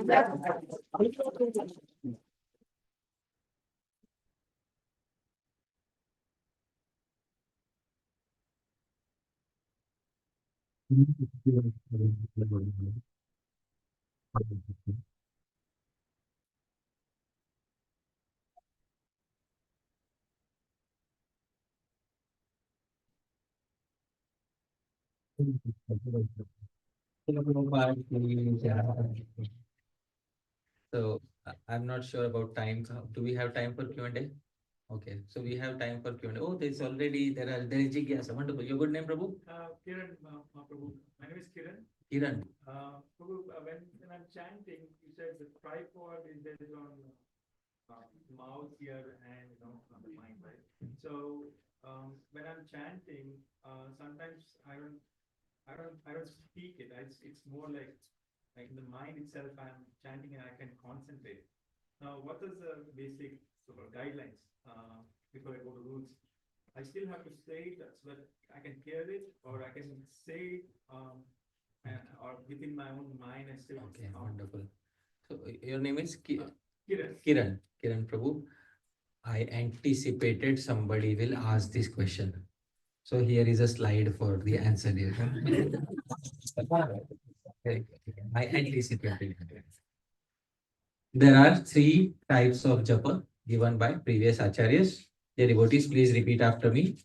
Vachika japa. Vachika japa is that japa in which the mouth clearly opens and closes, the tongue moves clearly, and you chant in such a way that another person should be able to hear. Now I'll give example of Vachik japa. Hare Krishna, Krishna Krishna, Hare Hare, Hare Ram, Ram Ram, Hare Hare. This is called as Vachik japa. Right? Second, please repeat. Upamshu japa. Upamshu is another variety of japa in which the mouth slightly moves, the tongue slightly moves. One utters only loud enough so that one can hear oneself. That is called Upamshu. Now I'll chant Upamshu because there's the mic you'll be able to hear. Without the mic, you wouldn't be able to hear.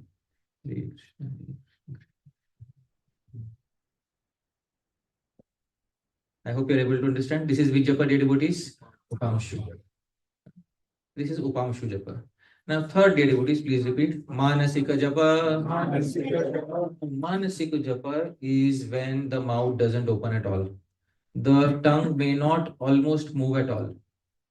You simply close your eyes and the mind chants, and while you are chanting, the syllables of the mantra should be visualized in the mind. I hope you're able to understand. How did you make sure that you chanted the mantra, that you visualize the syllables while you were chanting them? That's what the Hari Bhakti Vilas says. Now, this Manasika is not recommended for Hare Krishna Mahamantra. Why? Because quantity is very great. Manasik puts a lot of strain on your mind. Should we try to do one Mahamantra in the Manasik way, dear devotees? All right. I will chant. You don't have to chant. All right, dear devotees. In your mind, close your eyes and just visualize on the syllables and use your mind to chant also, dear devotees. All right. So your mind should chant, your mind should visualize, and that is how you should chant one Mahamantra. Let's do one Mahamantra like this, dear devotees. Close your eyes. You have to visualize the syllables. Let's begin. Begin, dear devotees.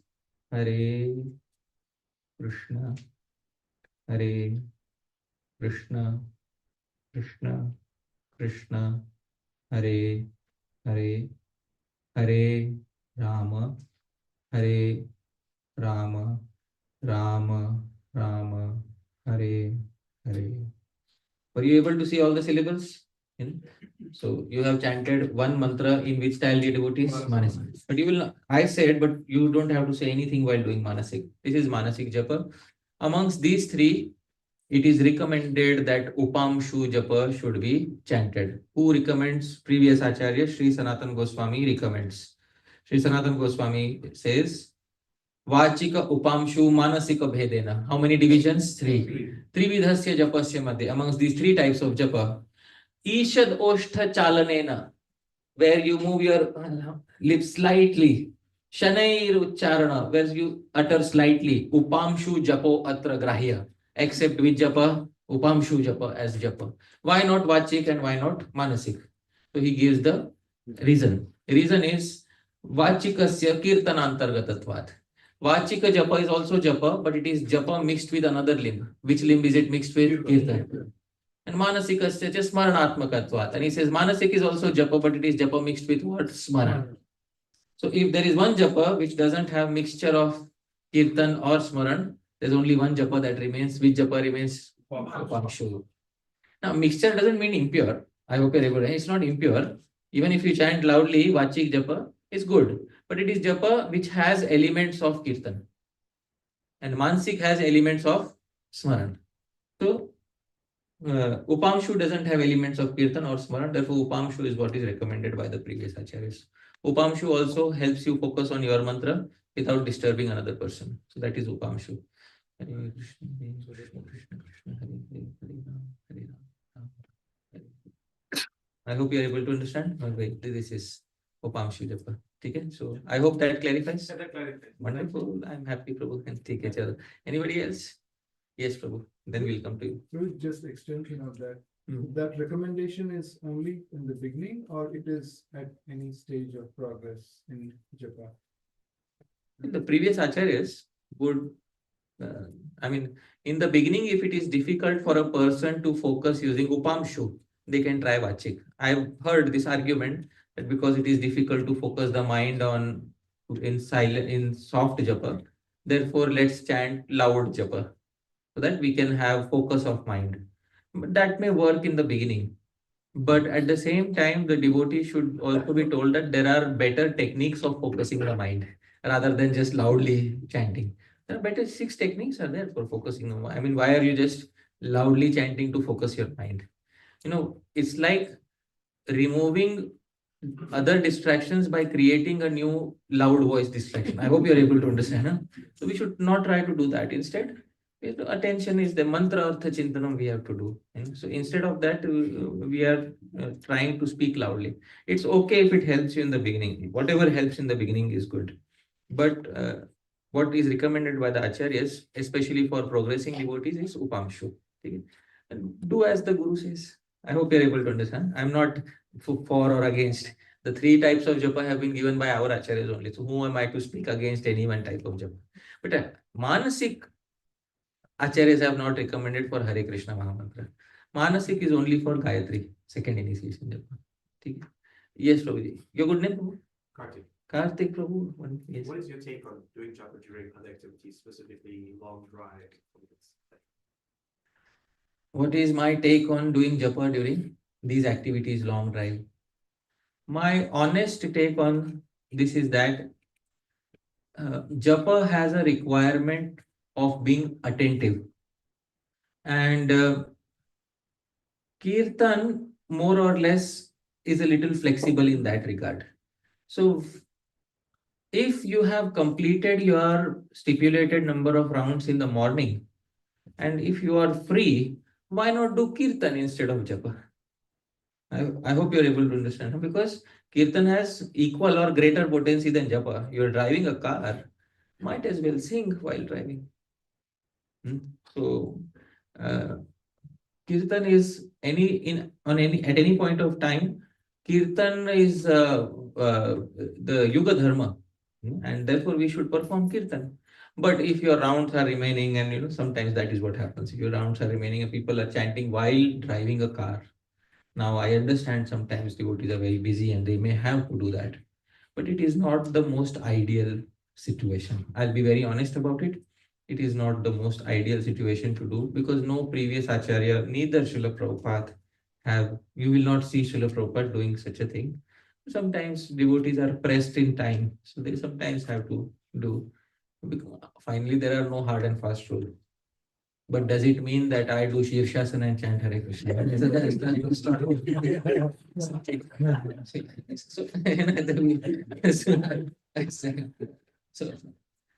I said, we should try to give quality time to our japa.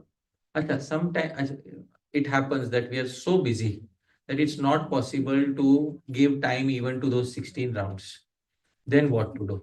So then, this is my personal suggestion. It's not from Shastra. I'm being honest. This is my personal suggestion. You should fix a certain number of rounds we call golden rounds. I hope you're able to understand. And those rounds you should chant on the same level of intensity that you chant Gayatri. Okay. I hope you're able to understand. So then, if it is unavoidable for chanting while driving, at least have a few golden rounds which you chant, on the same level of attention as we chant second initiation mantras. And then gradually try to increase your golden rounds. Sometimes, what happens, we are introduced to chanting 16 rounds in such a haste that from one round a person jumps to 16. Sometimes it happens, but they're not prepared for it, but somebody enthuses them, they jump to 16, and then later they find it a little difficult. So then I say, okay, you jump to 16, that's all right, but in your golden rounds, don't jump to 16 and do one by one. All right, now gradually bring some quality in those rounds. So that is also possible. Okay. Okay, thank you, Prabhu. Yes, Mataji.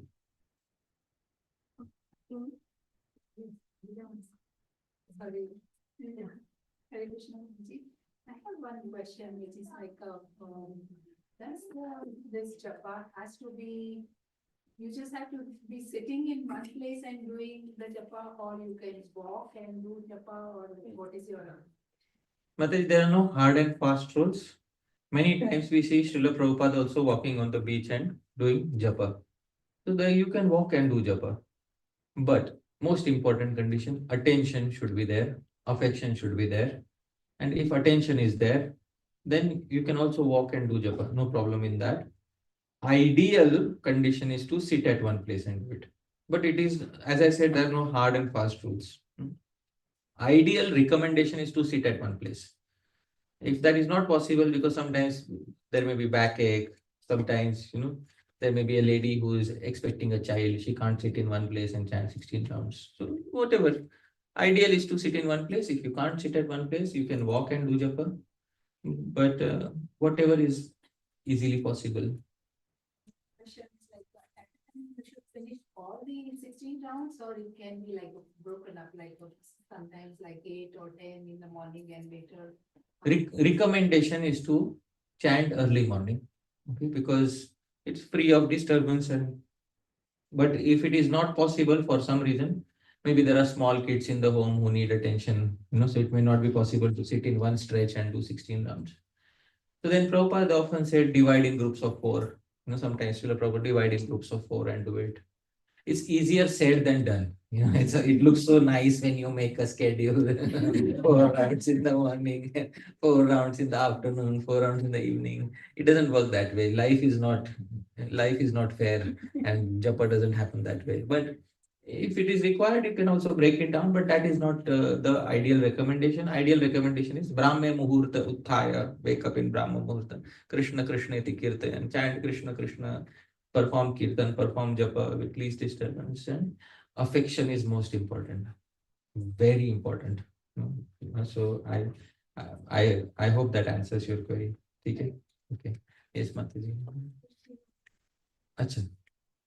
You spoke about the golden round, and yeah, personally, I feel like my best quality of round in the morning, but I'm not able to chant like maybe like 2-3 rounds.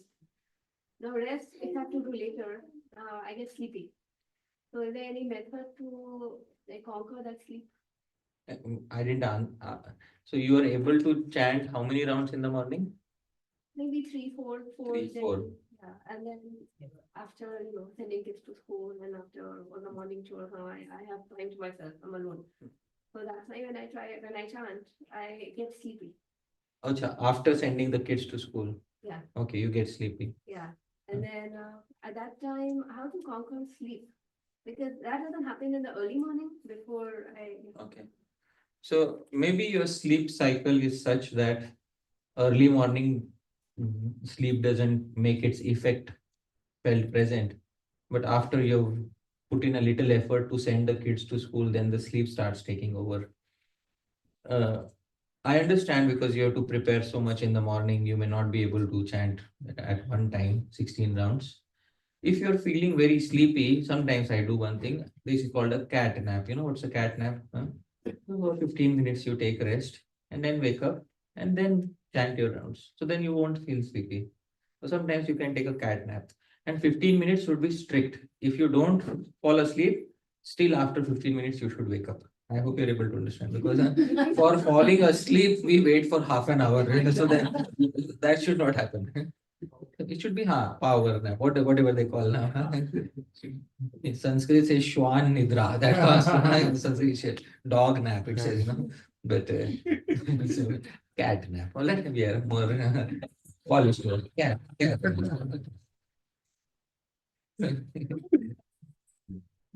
Cat, cat nap for 15-20, but with a proper alarm. 20 minutes you slept, then you'll feel a little refreshed, you won't feel sticky, and you can move ahead and continue. Little principles which will go a long way. The aim should be gradually we should try to bring our 16 rounds in the morning.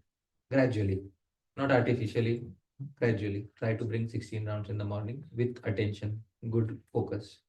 And that is also possible. Right? If it is possible to sleep early, oh my goodness, that would be nectar. Isn't it? For the body, that would be nectar. Body will say, thank you. Finally, you listened to me. You didn't listen to the mind, you listened to me. And you went to sleep early. So that is also possible. Okay, Mataji? At least once or twice a week, I said, we should try to give that gift to the body of sleeping early. The best way is to switch off the lights and throw the phone somewhere it cannot be found for a minute. Okay, yes, Mataji. So I have a thought process which I want to ask, like, Yeah. speak aloud. Please feel free to add in your inputs and correct me. So Prabhuji, you started by saying that when we chant, we are given a stipulated number of rounds and it is decided between Guru and at the time of invocation. Prabhuji, to reach those 16 rounds also, we have had to do abhyas, to do practice. And then to maintain those 16 rounds also, we are requiring practice. But if someone is desirous to chant 64 and the Guru himself does it, and most of them we see Prabhuji nowadays, all gurus recommend chanting more and more and more. Some themselves chant 64, and we are desirous at some point to reach that stage. So for someone who has to chant minimum 16 rounds attentively, with practice, Prabhuji, it is possible to do 64 and 32 and 40. Definitely. So we could try for that aim. Definitely. I am 100%, this is a wonderful idea. Actually, it is supported by Srila Bhakti Vinod Thakur. I would like to pull out a quote from Srila Bhakti Vinod Thakur, which I was thinking of showing yesterday, but since you have asked the question, I will show it today. What is the meaning of the word nirbandha? Srila Bhakti Vinod Thakur says, the word nirbandha means that a practitioner should chant 16 names, 32 syllables of Mahamantra on a tulsi bead for 108 times. Devotees, how many rounds is this? 1. So this is how nirbandha is described. Chanting 4 rounds is called 1 grantha.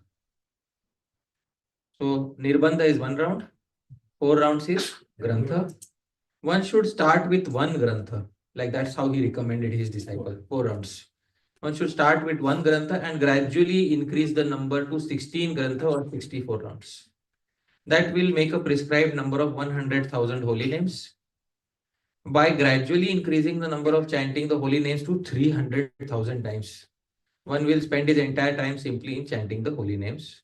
All previous acharyas have attained perfection by following this order of the Lord. Right. Isn't it? So this is a very wonderful quote. This is in Harināma Chintamani. Now, depending on the availability of time that we have, my suggestion is to not make it a wow, but a because when we make it a wow, then the wow starts pressurizing us. So instead of making it a wow, we can say that it is my desire. Ultimate goal. Yeah, gradually. So I just call it the abhilash. It's my daily abhilash. Instead of saying daily sankalpa, so it's better to say it is my daily abhilash to chant 64 rounds. And some devotees may not be able to rise above 16 because they feel that there are other sevas to do. And we may not be able to, why is he not rising above 60? Like, why? What is wrong with him? So like, but because they may have focus on other limbs of bhakti. And those other limbs of bhakti also help them equally very well. So Sri Rupa Goswami has said, Swavasana Anusarena. Swavasana Anusarena means do according to your own vasana. So maybe you feel very inspired to increase to 64 number of rounds. That is very good. And one must do. And Srila Bhaktivinoda Thakur is like, why 64? Go up to how many names? 300,000 names. So Sri Rupa Goswami gives this principle.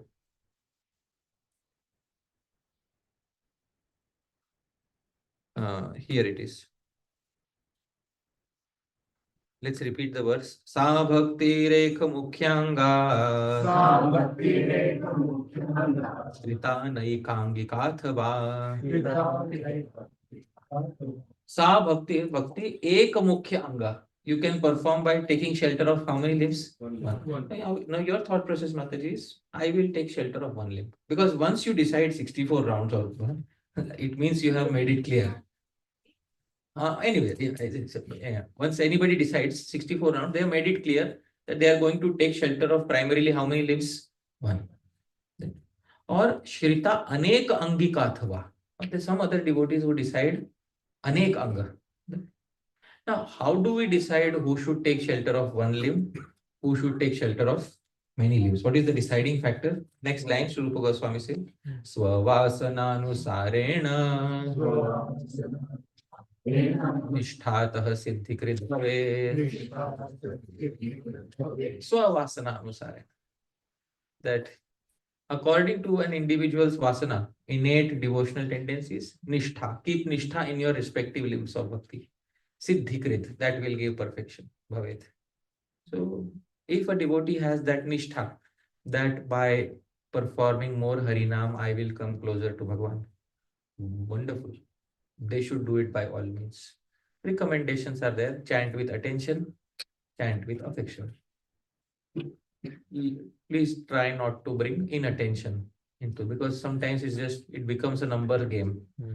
And therefore my recommendation is to call it abhilash instead of calling it niyam or sankalp or something like that. Maybe if the abhilash continues for 2 years constantly and then it becomes a daily part of our practice, then we can say it is niyam. We can. So otherwise, just call it abhilash. And I hope, that is organic. It sits well with everybody.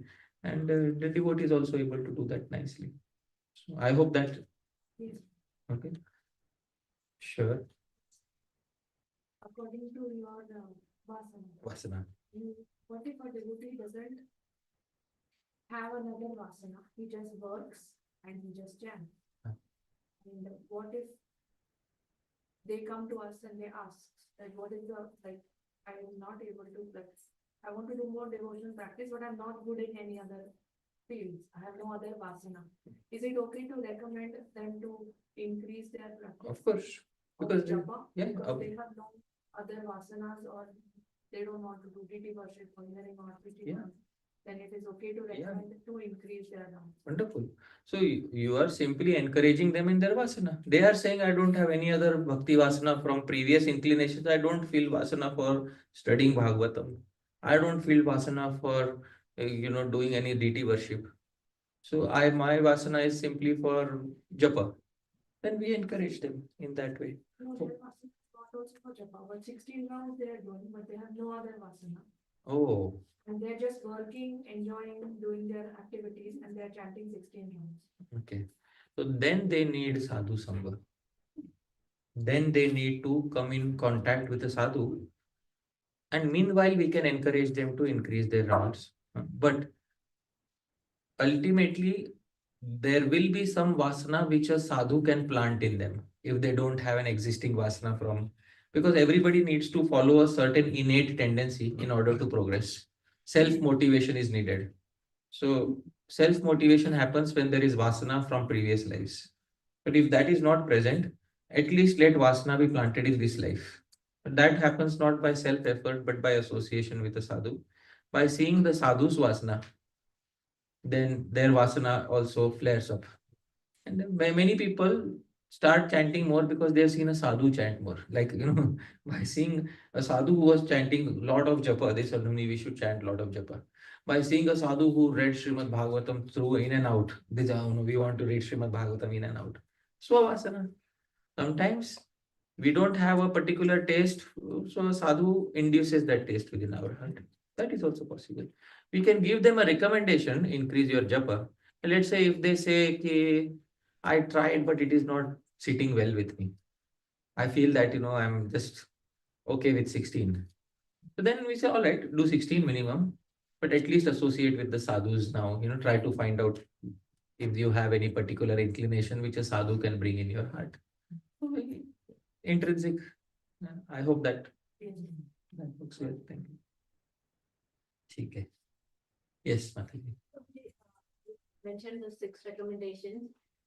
When practically, like we're doing japa daily, how do we Implement. daily life implement? It's not going to tomorrow morning, my japa is not going to be perfect. So how do I practically improve? Okay, we can do one thing. While sleeping tonight, if possible, let's keep a small chit near our bead bag. Okay, and let's write there 6 recommendations. So tomorrow morning, as soon as we wake up, we remember. Okay, sometimes it takes a little practice.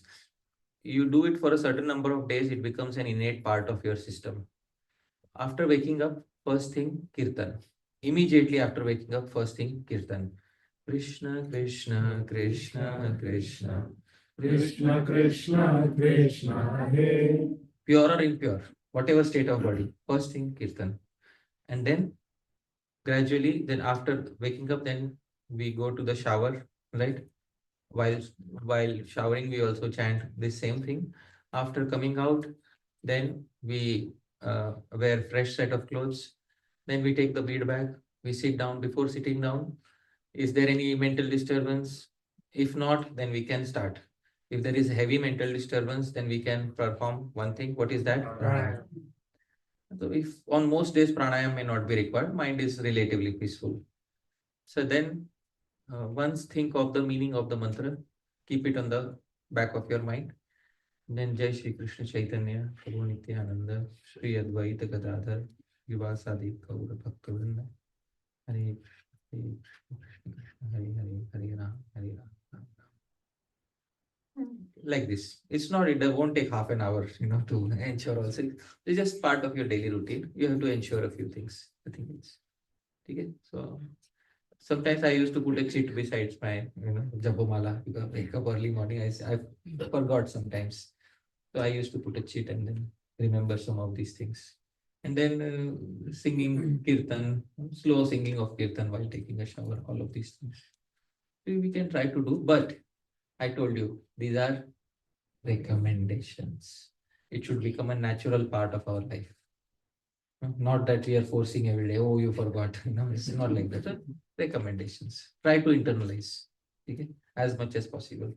Acharyas have given them as recommendations. Okay, Prabhu, time is, you'd let me know. Okay. We have unlimited time. I say, but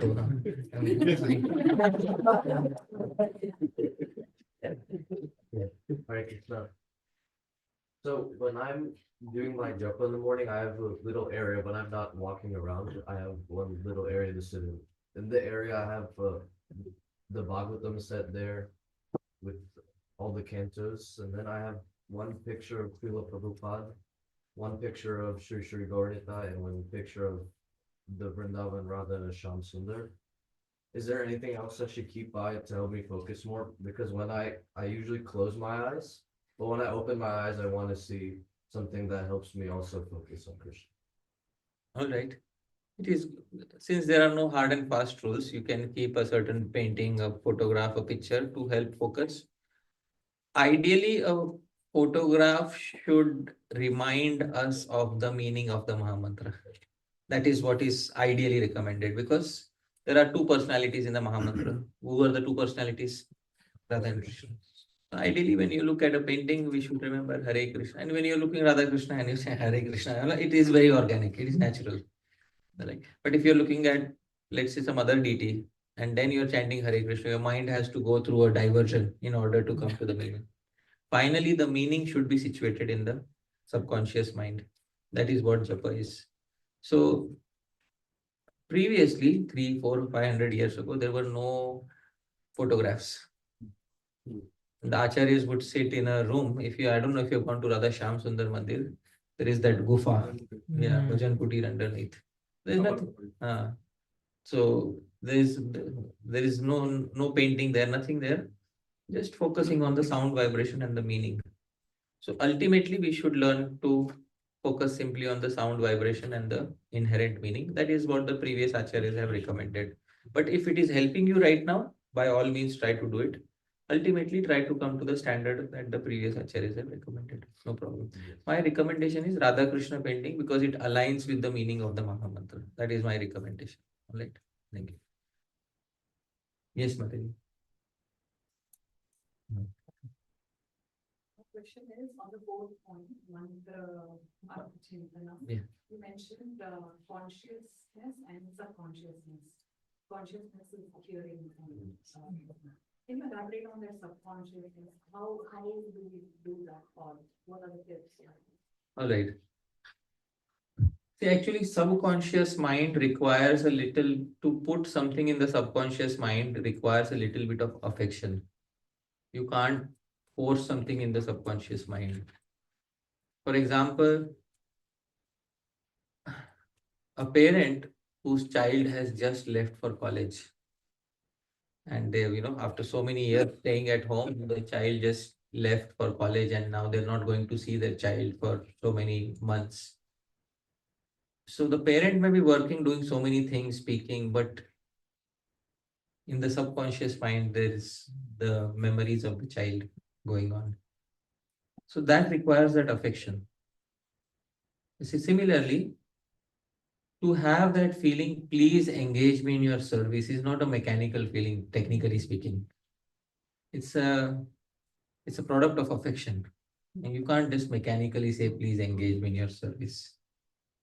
So once we have that little bit of affection, little is it, not full scale, little affection is it, then it will sit in the back of the mind. And then we may be chanting Hare Krishna, Hare Krishna. In the back of the mind, that essential feeling is there. Please engage me in your seva. And you're not uttering that sentence, please engage me in your service. But that essential distilled feeling is there. Please engage me in your service. So that is mantra artha chintanam. That requires little affection, and therefore initially affection is not there. So Shastra says meditate on that meaning once before you start chanting the Mahamantra. Later the meaning becomes internalized, and then you start chanting with that particular affection in the subconscious mind. Please engage me in your seva.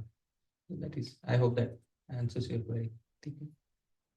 Yes, Prabhu. I thought this might be getting a bit too technical, but some devotees have given me advice in the pronunciation of Hare Krishna and Rama that it needs to be specific. Any thought of it? Any truth to it?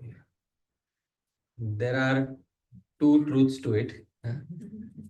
You can select your truth.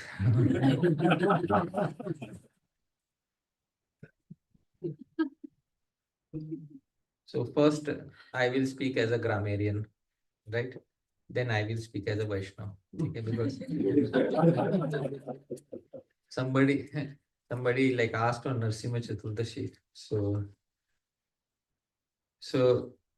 see, according to grammar point of view, I will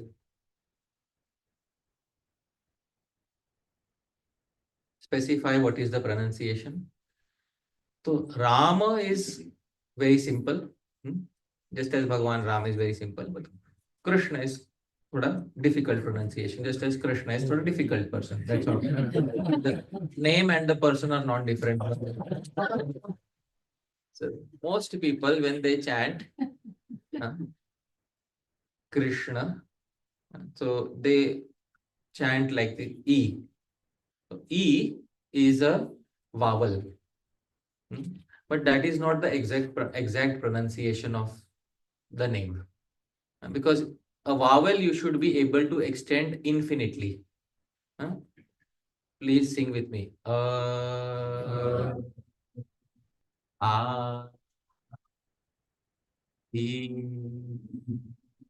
when we are chanting Krishna, let's extend that re.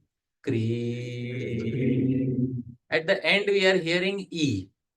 So that this is not the pronunciation. Some people they pronounce like this. Krishna. So let's Kru. At the end, you are hearing this syllable.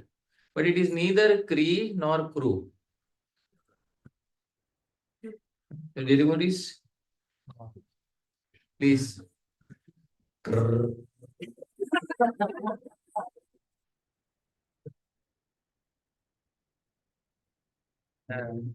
Krishna, Krishna, Hare Krishna. Right, so that is the exact. So, it is so difficult, isn't it? Huh? I told you the person is not simple-hearted. Huh? His name is also not very simple. So, Krishna, Hare Krishna. So, it is therefore in Sanskrit grammar it is something called as mukh sukh, happiness of the mouth.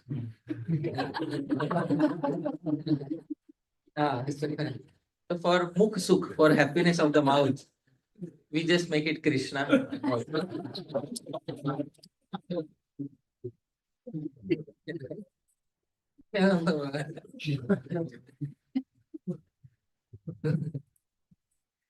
16 now.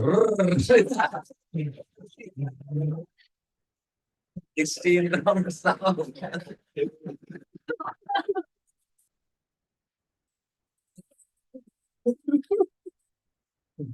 So,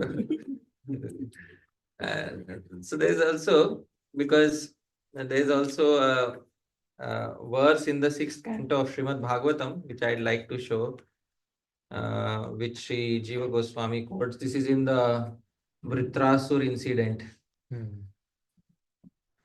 And it's a very nice verse. I will show this verse.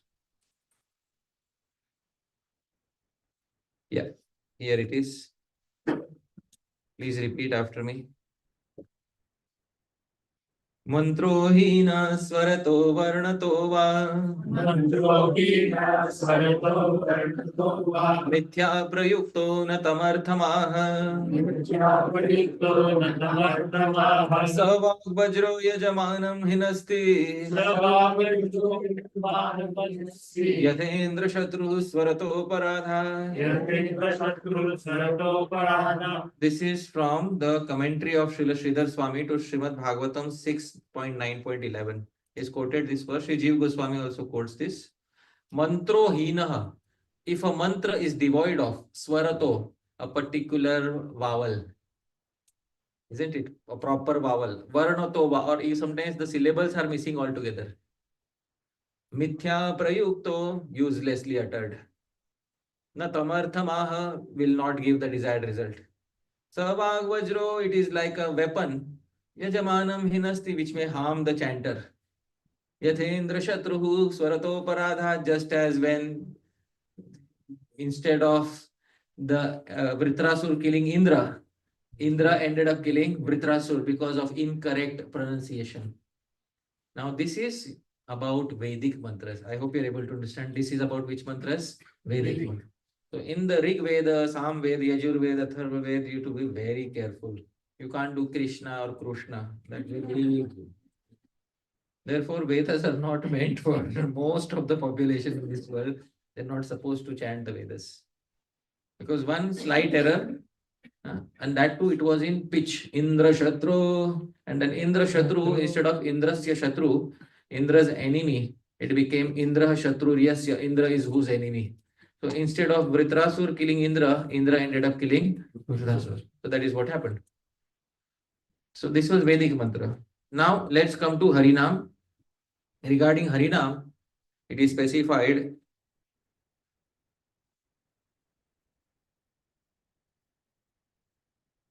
मूर्खो वदति विष्णाय मूर्खो वदति कृष्णाय धीरो वदति विष्णवे धीरो वदति कृष्णाय उभयोस्तु समं पुण्यम् भावग्राही Janardan. Murkho vadati Vishnu. A person who doesn't know grammar, maybe little foolish from grammar point of view. Instead of saying the correct is Vishnave Namah, instead of saying Vishnave Namah, he says Vishnaya Namah. Because he has heard the table of Ram, so Ramaya Namah, so Vishnu also should be Vishnaya Narayana. Namah. But Ram ends with short A, so it is Rama. Vishnu ends with U. So the declension is different. For Vishnu, it should not be Vishnaya Namah, it should be Vishnave Namah. So Dhiro Vadati Vishnave. A person who has learned the rules of grammar will say Vishnave. But Ubhayostu Samam Punyam, both of them get the same result. Why? Bhavagrahi Janardana. Our Janardana Bhagwan is very kind. He accepts the mood of the devotee. So this is from the Vaishnava point of view. What I spoke previously was from the grammar point of view. Both points are important. Because sometimes we neglect the technicalities because we are Vaishnavas. So we should know what is the correct thing, but then we have relaxation. We can do Krishna. I hope you're able to understand. So what is the correct for Hare Krishna? 100% correct. So we can try to at least get close to it. My grammar teacher is not here, but I will try my best. He was very strict, but Hare Krishna, Krishna Krishna, Hare Hare. Hare Rama, Rama Rama, Hare Hare. Hare Krishna, Krishna Krishna, Hare Hare. Hare Rama, Rama Rama. Yeah. So that R should be only for one eye blink. That is a short R. Hare Krishna, Krishna Krishna, Hare Hare. Hare Rama, Rama Rama, Hare Hare. You make it more elongated, Krish, that it becomes longer R. So don't, you have to make it short. One eye blink. Hare Krishna, Krishna Krishna, Hare Hare. Hare Rama, Rama Rama.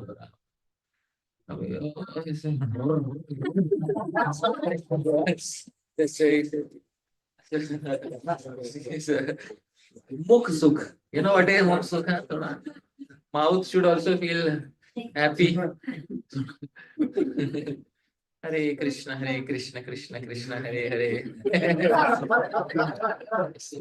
ऐसे ठीक है? Earlier I was little grammar Nazi in this department, but now I am trying to be a more better Vaishnava. ठीक है, so Grammar Nazi. yeah. Because my teacher taught me in that way, na? I was more inclined towards grammar, but the acharyas don't have that mood, very strict mood. So Vaishnava mood is also okay. Hare Krishna, Hare Krishna. Besides Mahamantra, there are also local names of Krishna. Kanai, Kana. Those names are also valid Kirtan, although they are not mentioned in Shastra. Right, so that is also specified. I'll show one last Praman and then we'll pause. Pause is okay. We'll pause for today, yeah? Or should we continue? There is no question. Okay. I hope that it is not an overdose for all of you. No. और class में बोला don't chant too less, don't chant too much. Class दे दिया too much.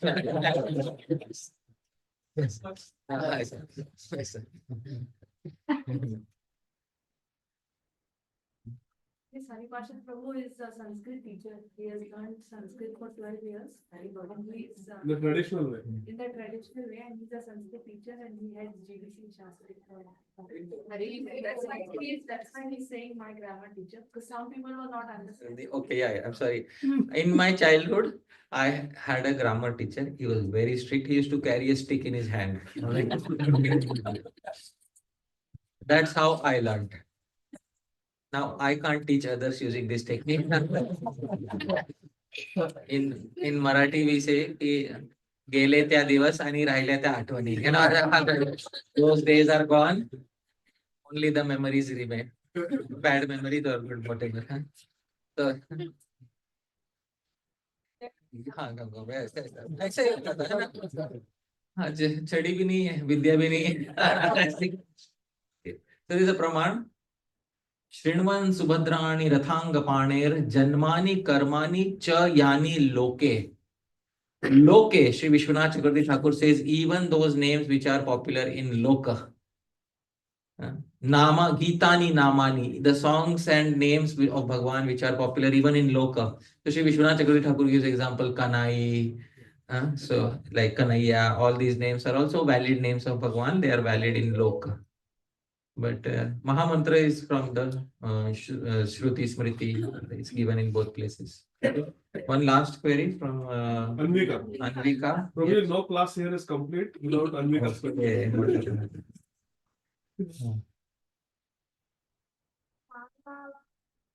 Is it okay to chant on the small mala?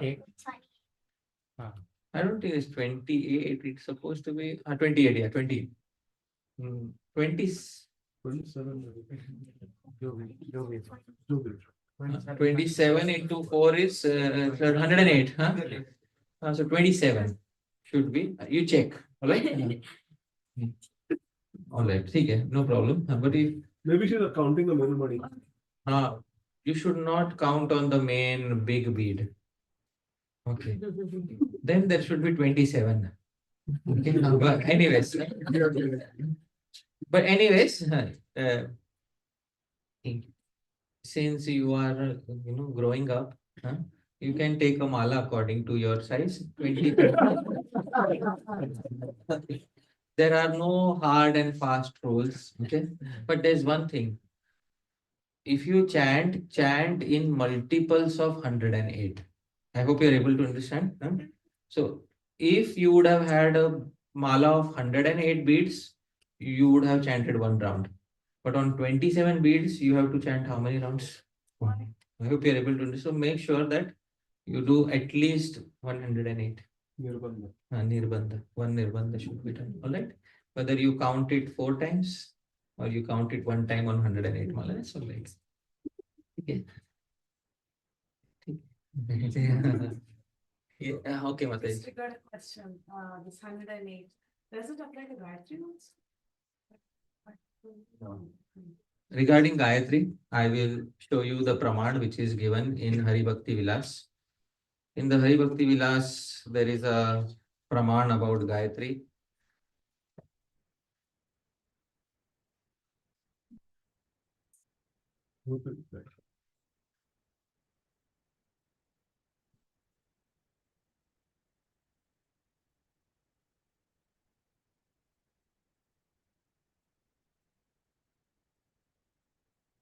Please repeat. Atharka Mandale Krishnam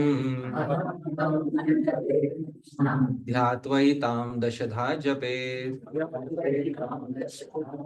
Atha Arka Mandale. Now in the sun orb, Krishnam Dhyatva, seeing Bhagavan Shri Krishna in the sun god. Etam Dashadha Japet. Chant how many times? 10 times. This is Hari Bhakti Vilas 3.323. This is the praman. Dashadha Japet. So that is what we follow. Okay. If you want to chant more than 10 times, you can take permission. There's no harm. You can take permission. Shastra says 10 times, but if you want to do some sankalpa on a certain day, you can take permission from the Guru Janas and you can do more. Right? Recommendation is Dashadha. Dashadha Japet. This is Gayatri ka, so I will not delve into more. Okay, but I just showed the pramana. Okay, that is Etam Kam Gayatri. Referring to which Gayatri? Kam Gayatri. Dashadha Dashavar. Dashavara. Japansan Tam Krishnam. Tantric Gayatri. Ved and Tantra. Two different paths. So Ved Marg, Tantra Marg. Two different paths. Kam Gayatri is Tantric. Brahma Gayatri is Vedic. So that is Tantric. All the mantras except the first one are Tantric. The first one is Ved Gayatri. Right? Okay. So Tantric Sandhya Vidhi. So the Hari Bhakti Vilas specifies Tantra. So in Kali Yuga, which path is prominent, Ved or Tantra? Tantra. Tantra is the prominent path, not Ved. Ved is not the prominent path. So Srimad Bhagavatam. Nana tantra vidhanena kalavapi thatha shrunu. Nana tantra vidhanena kalavapi. In Kali Yuga, tantra is more prominent. Srila Sridhar Swami says. And here, how you worship the Lord in Kali Yuga through the path of tantras. And the immediate next verse. Krishna Varnam Vishal Krishnam Sango Pangastra Parshadam Yagyai Sankirtana Praya Yajanti Sumedasa. So the mantra for Kali Yuga should ideally come from Tantra. So previous verse is Nana Tantra and next verse is Yagyai Sankirtana. So the Hare Krishna Mahamantra actually comes from Tantra. Alright, so that is, I hope that answers your question. Hari Bol. Hari Bol.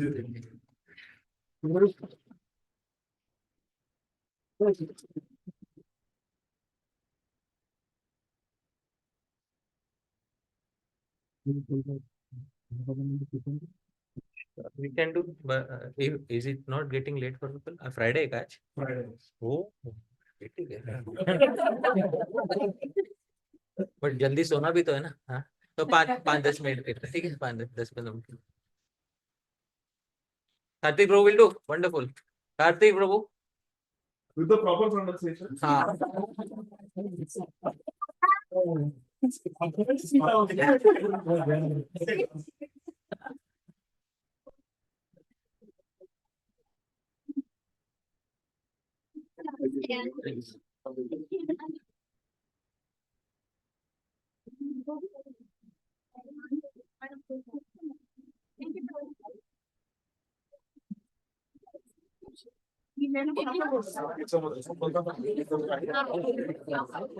पाहिजे तर लावून घे. Dear devotees, will have Kirtan now. Hari Bol. Jagannath Krishna Prabhu. Hare Krishna, dear devotees. Keshav Madhav Prabhu. Bhagavati Vasudha Mataji. Thank you. Vishaka Mataji. Vishaka Mataji, can you join tomorrow because Prabhuji just left? You have a question? I'll talk to you later. Hare Krishna, Devati Mataji.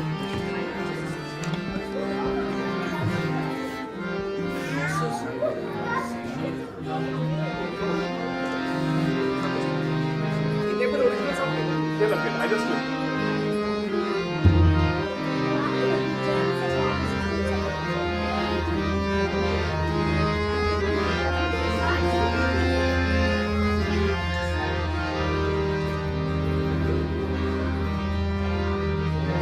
Get the sound.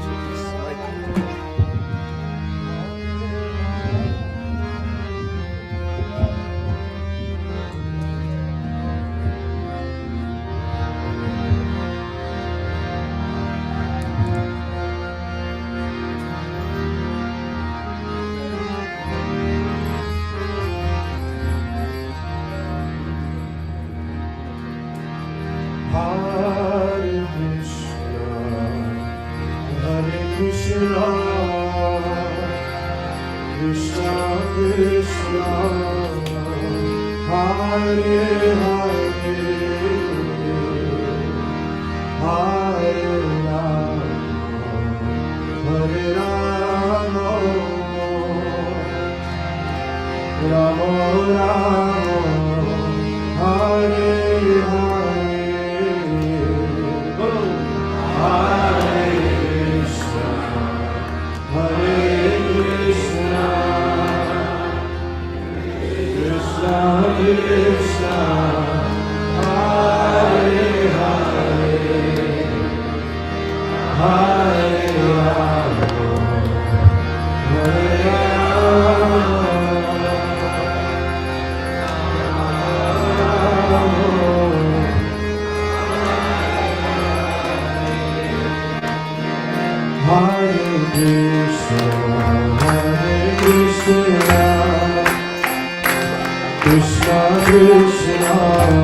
Hare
Krishna, Krishna Krishna, Hare Hare, Hare Rama, Rama Rama,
Hare Hare.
जय ओम विश्वपाद परमहंस परिव्राजकाचार्य अष्टोत्तर श्री श्रीमद शिला चरणारविंद भक्ति वेदांत स्वामी श्री प्रभुपाद की ISKCON BBD founder आचार्य जगद्गुरु श्री प्रभुपाद की जय ओम विश्वपाद परमहंस परिव्राजकाचार्य अष्टोत्तर श्री श्रीमद शिला भक्ति सिद्धांत सरस्वती ठाकुर गोस्वामी महाराज श्री प्रभुपाद की अनंत कोटि वैष्णव वृंद की नामाचार्य श्री हरिदास ठाकुर की श्री कृष्ण चैतन्य प्रभु नित्यानंद श्री द्वैत दादा श्री वासुदेव गौर भक्त वृंद की राधा कृष्ण गोकुल श्याम गोकुल राधा कुंड गोवर्धन की धाम धाम की मायापुर नवद्वीप धाम की पुरुषोत्तम क्षेत्र जगन्नाथपुरी धाम की गंगा माई की यमुना माई की भक्ति देवी की श्रीमती तुलसी महारानी की समवेत भक्त वृंद की युग धर्म हरि नाम संकीर्तन की गौर प्रेमानंदे और ग्लोरी श्री असेंबली बॉडी और ग्लोरी श्री असेंबली बॉडी और ग्लोरी श्री असेंबली बॉडी और glory to Shri Guru and Shri Gauranga और glory to Jagat Guru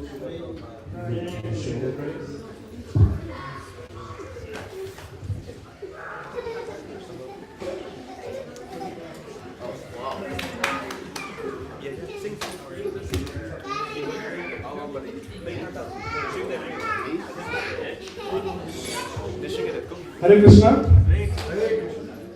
So dear devotees, let's come together real quick. And where is Sudevi? Sudevi? Narasimha.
Hare Krishna. So dear devotees, please sit down. We have a special event. Radhava, table hai? Put up. Already complete? Only wishes. Okay. Achha. So, this was session 1 and we have 2 more sessions tomorrow. Session 2 and session 3. And tomorrow's sessions by His Grace Haripasha Prabhu will be very kindly hosted by our most enthusiastic Deepak Prabhu and Asha Mati. So the program will be in the basement and we will have session 1 from 3 p.m. to 5 p.m. 5 p.m. to 6 p.m. we will have a dinner break and then 6 p.m. onwards we will have the final session followed by questions and answers and Kirtan. Hari Bol! Hari Bol! And today we are also celebrating the birthday of Shivang. Hari Bol! Hari Bol! Kiran Prabhu, please. There is a very special gift for Shivang from His Grace Haripasha Prabhu. You will be very excited and happy to know that there is a special gift for Shivang from His Grace Haripasha Prabhu. For devotees, when we celebrate the Janmadin or birthday, Haripasha Prabhu has composed a very beautiful song in Sanskrit with a very beautiful Vaishnava meaning. So we will sing that for Shivang today and pray. Hari Bol! Hari Bol! Thank you. Hare Krishna. Hari Bol! Please, everybody come sit. Shivang, right? Yes. Oh, wonderful. So today is Shivang's birthday and we are celebrating it here. We'll sing Janma Divas Panchakam, which is 5 verses for the birthday of a Vaishnava or a Vaishnavi. I'll try to sing and explain the meaning. The meter is Totakam. I'll sing. Please repeat after me. Sudinam, Sudinam, Tava Janmadinam. Sudinam, Sudinam, Tava Janmadinam. Yadupasthitam Adya Sucharutamam. Yadupasthitam Adya Sucharutamam. Ai Vaishnavanastadateva Hari. Ai Vaishnavanastadateva Hari. Pranayartinidanamidam bhavatu. Pranayartinidanamidam bhavatu. Sudinam, Sudinam, Tava Janmadinam. Dear Vaishnav, this beautiful, auspicious, most charming day of your appearance is here with us today. Hari Bol! May this day become the great cause of increased love of Hari for all of us. Jai Ho! Devotees, next verse. Guru Vaishnava Viprakuleshta Sura. Guru Vaishnava Viprakuleshta Sura. Vidarasya Charachara Jiva Gana. Vidarasya Charachara Jiva Gana. Mudita Sakalasya Bhavantu Sada. Mudita Sakalasya Bhavantu Sada. Shubha Janmadinam Safalam Bhavatu. Shubha Janmadinam Safalam Bhavatu. May Shri Guru, the Vaishnavas, the Brahmanas, the Kula Devatas, that is the tutelary deities of the family lineage, the Pitris, that is the forefathers, as well as all moving and non-moving living entities become ever joyous. May this auspicious birthday be fully successful. Hari Bol! Bali Rama Vibhishana Satyavata. Bali Rama Vibhishana Satyavata. Hanumat Kripa Vipramrikandu Sutta. Hanumat Kripa Vipramrikandu Sutta. Tadatu Swakajivita Kalalavam. Tadatu Swakajivita Kalalavam. Shubha Janmadinam Safalam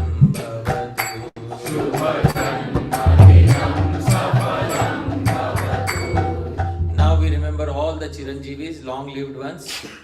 May Shri Bali Maharaj, Shri Parshuram, Shri Vibhishan, Shri Vyasadev, Shri Hanuman, the Brahman named Shri Kripacharya and Shri Markandeya bestow a small fraction of their long life to Shivan's devotees. May this auspicious birthday be fully successful, dear devotees. Harināma ruchir, Haridhama ruchir, Harināma ruchir, Haridhama ruchir, Harikarma ruchischa bhavantu sada, Harikarma ruchischa bhavantu sada, na bhavet jada janma kadapi janah, na bhavet jada janma kadapi janah, shubha janmadinam safalam bhavatu, shubha janmadinam safalam bhavatu. Harinama ruchi, may all of us get taste in Harinam. Haridhama ruchi, may all of us get taste in the abode Shri Vrindavan of Bhagavan. Hari karma ruchi, and may all of us get taste in performing all activities of bhakti sada, at all times. And then there's a may you never take birth again, dear devotees. There is that when we sing. Yeah. But no, may all of us never take birth again. Na bhave jada janma kadapi chana. May all of us never take birth again.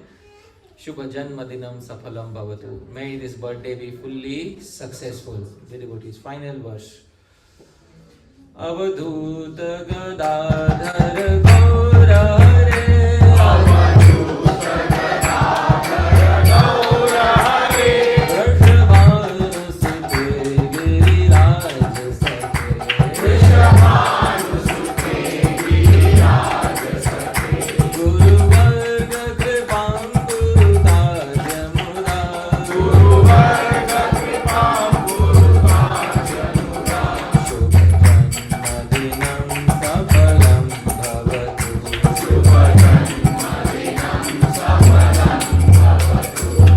O Avadhut Nityananda, O Gadadhar Pandit, O Gaura, O Hari, O daughter of Rishabhanu Sri Radha, O dear friend Giriraj, and O entire Guru Parampara, please happily bestow your mercy today on Shivang. May this auspicious birthday be fully successful.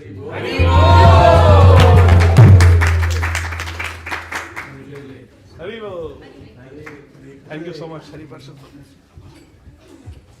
Hare Krishna. Huh?